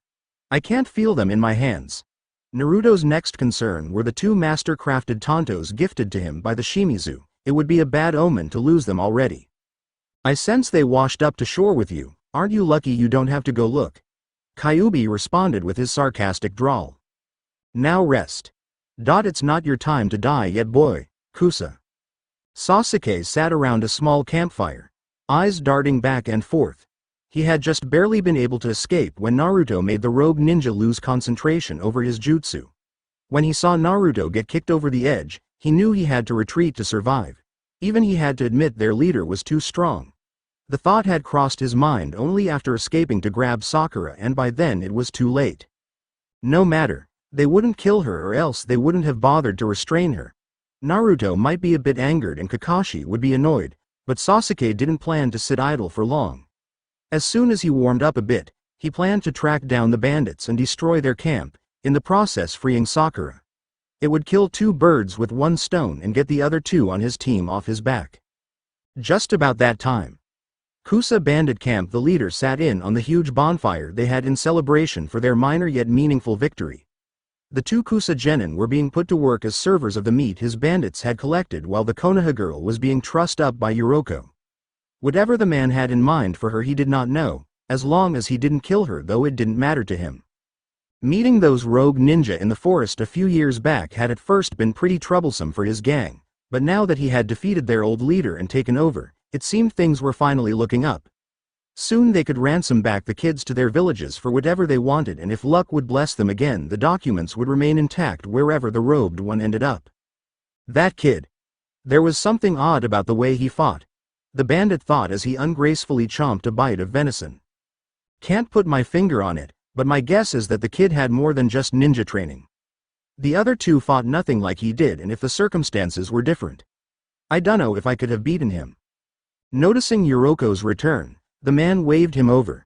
He swallowed the food in his mouth before addressing the ninja, smiling at his look of disgust. "What did you do with that girl?" Yuriko smirked and pointed up, making him raise an eyebrow before obliging and looking into the tree line. The pink-haired girl was strung out by vines in a crucified bind. Her arms were being held out to her sides while the rest of her body was covered in the strong plant rope. Her eyes were still covered along with her mouth, surely saving the bandits any trouble they might have had with her trying to damage their ears. I figured she looked better up there as a trophy, what you think? The brute just nodded in agreement, knowing better than to question the ninja's odd. It's fine, now just take a bite to eat before you go looking for that kid. The fire's warm and the food is cooked perfect. Yoroko took a seat on a nearby rock, forcefully grabbing a piece of meat from one of the Kusa genin shuffling by. Don't mind if I do. He smirked gleefully as he bit into the first meat he had all night. Sakura could hear the shouts and hollers of madmen down below.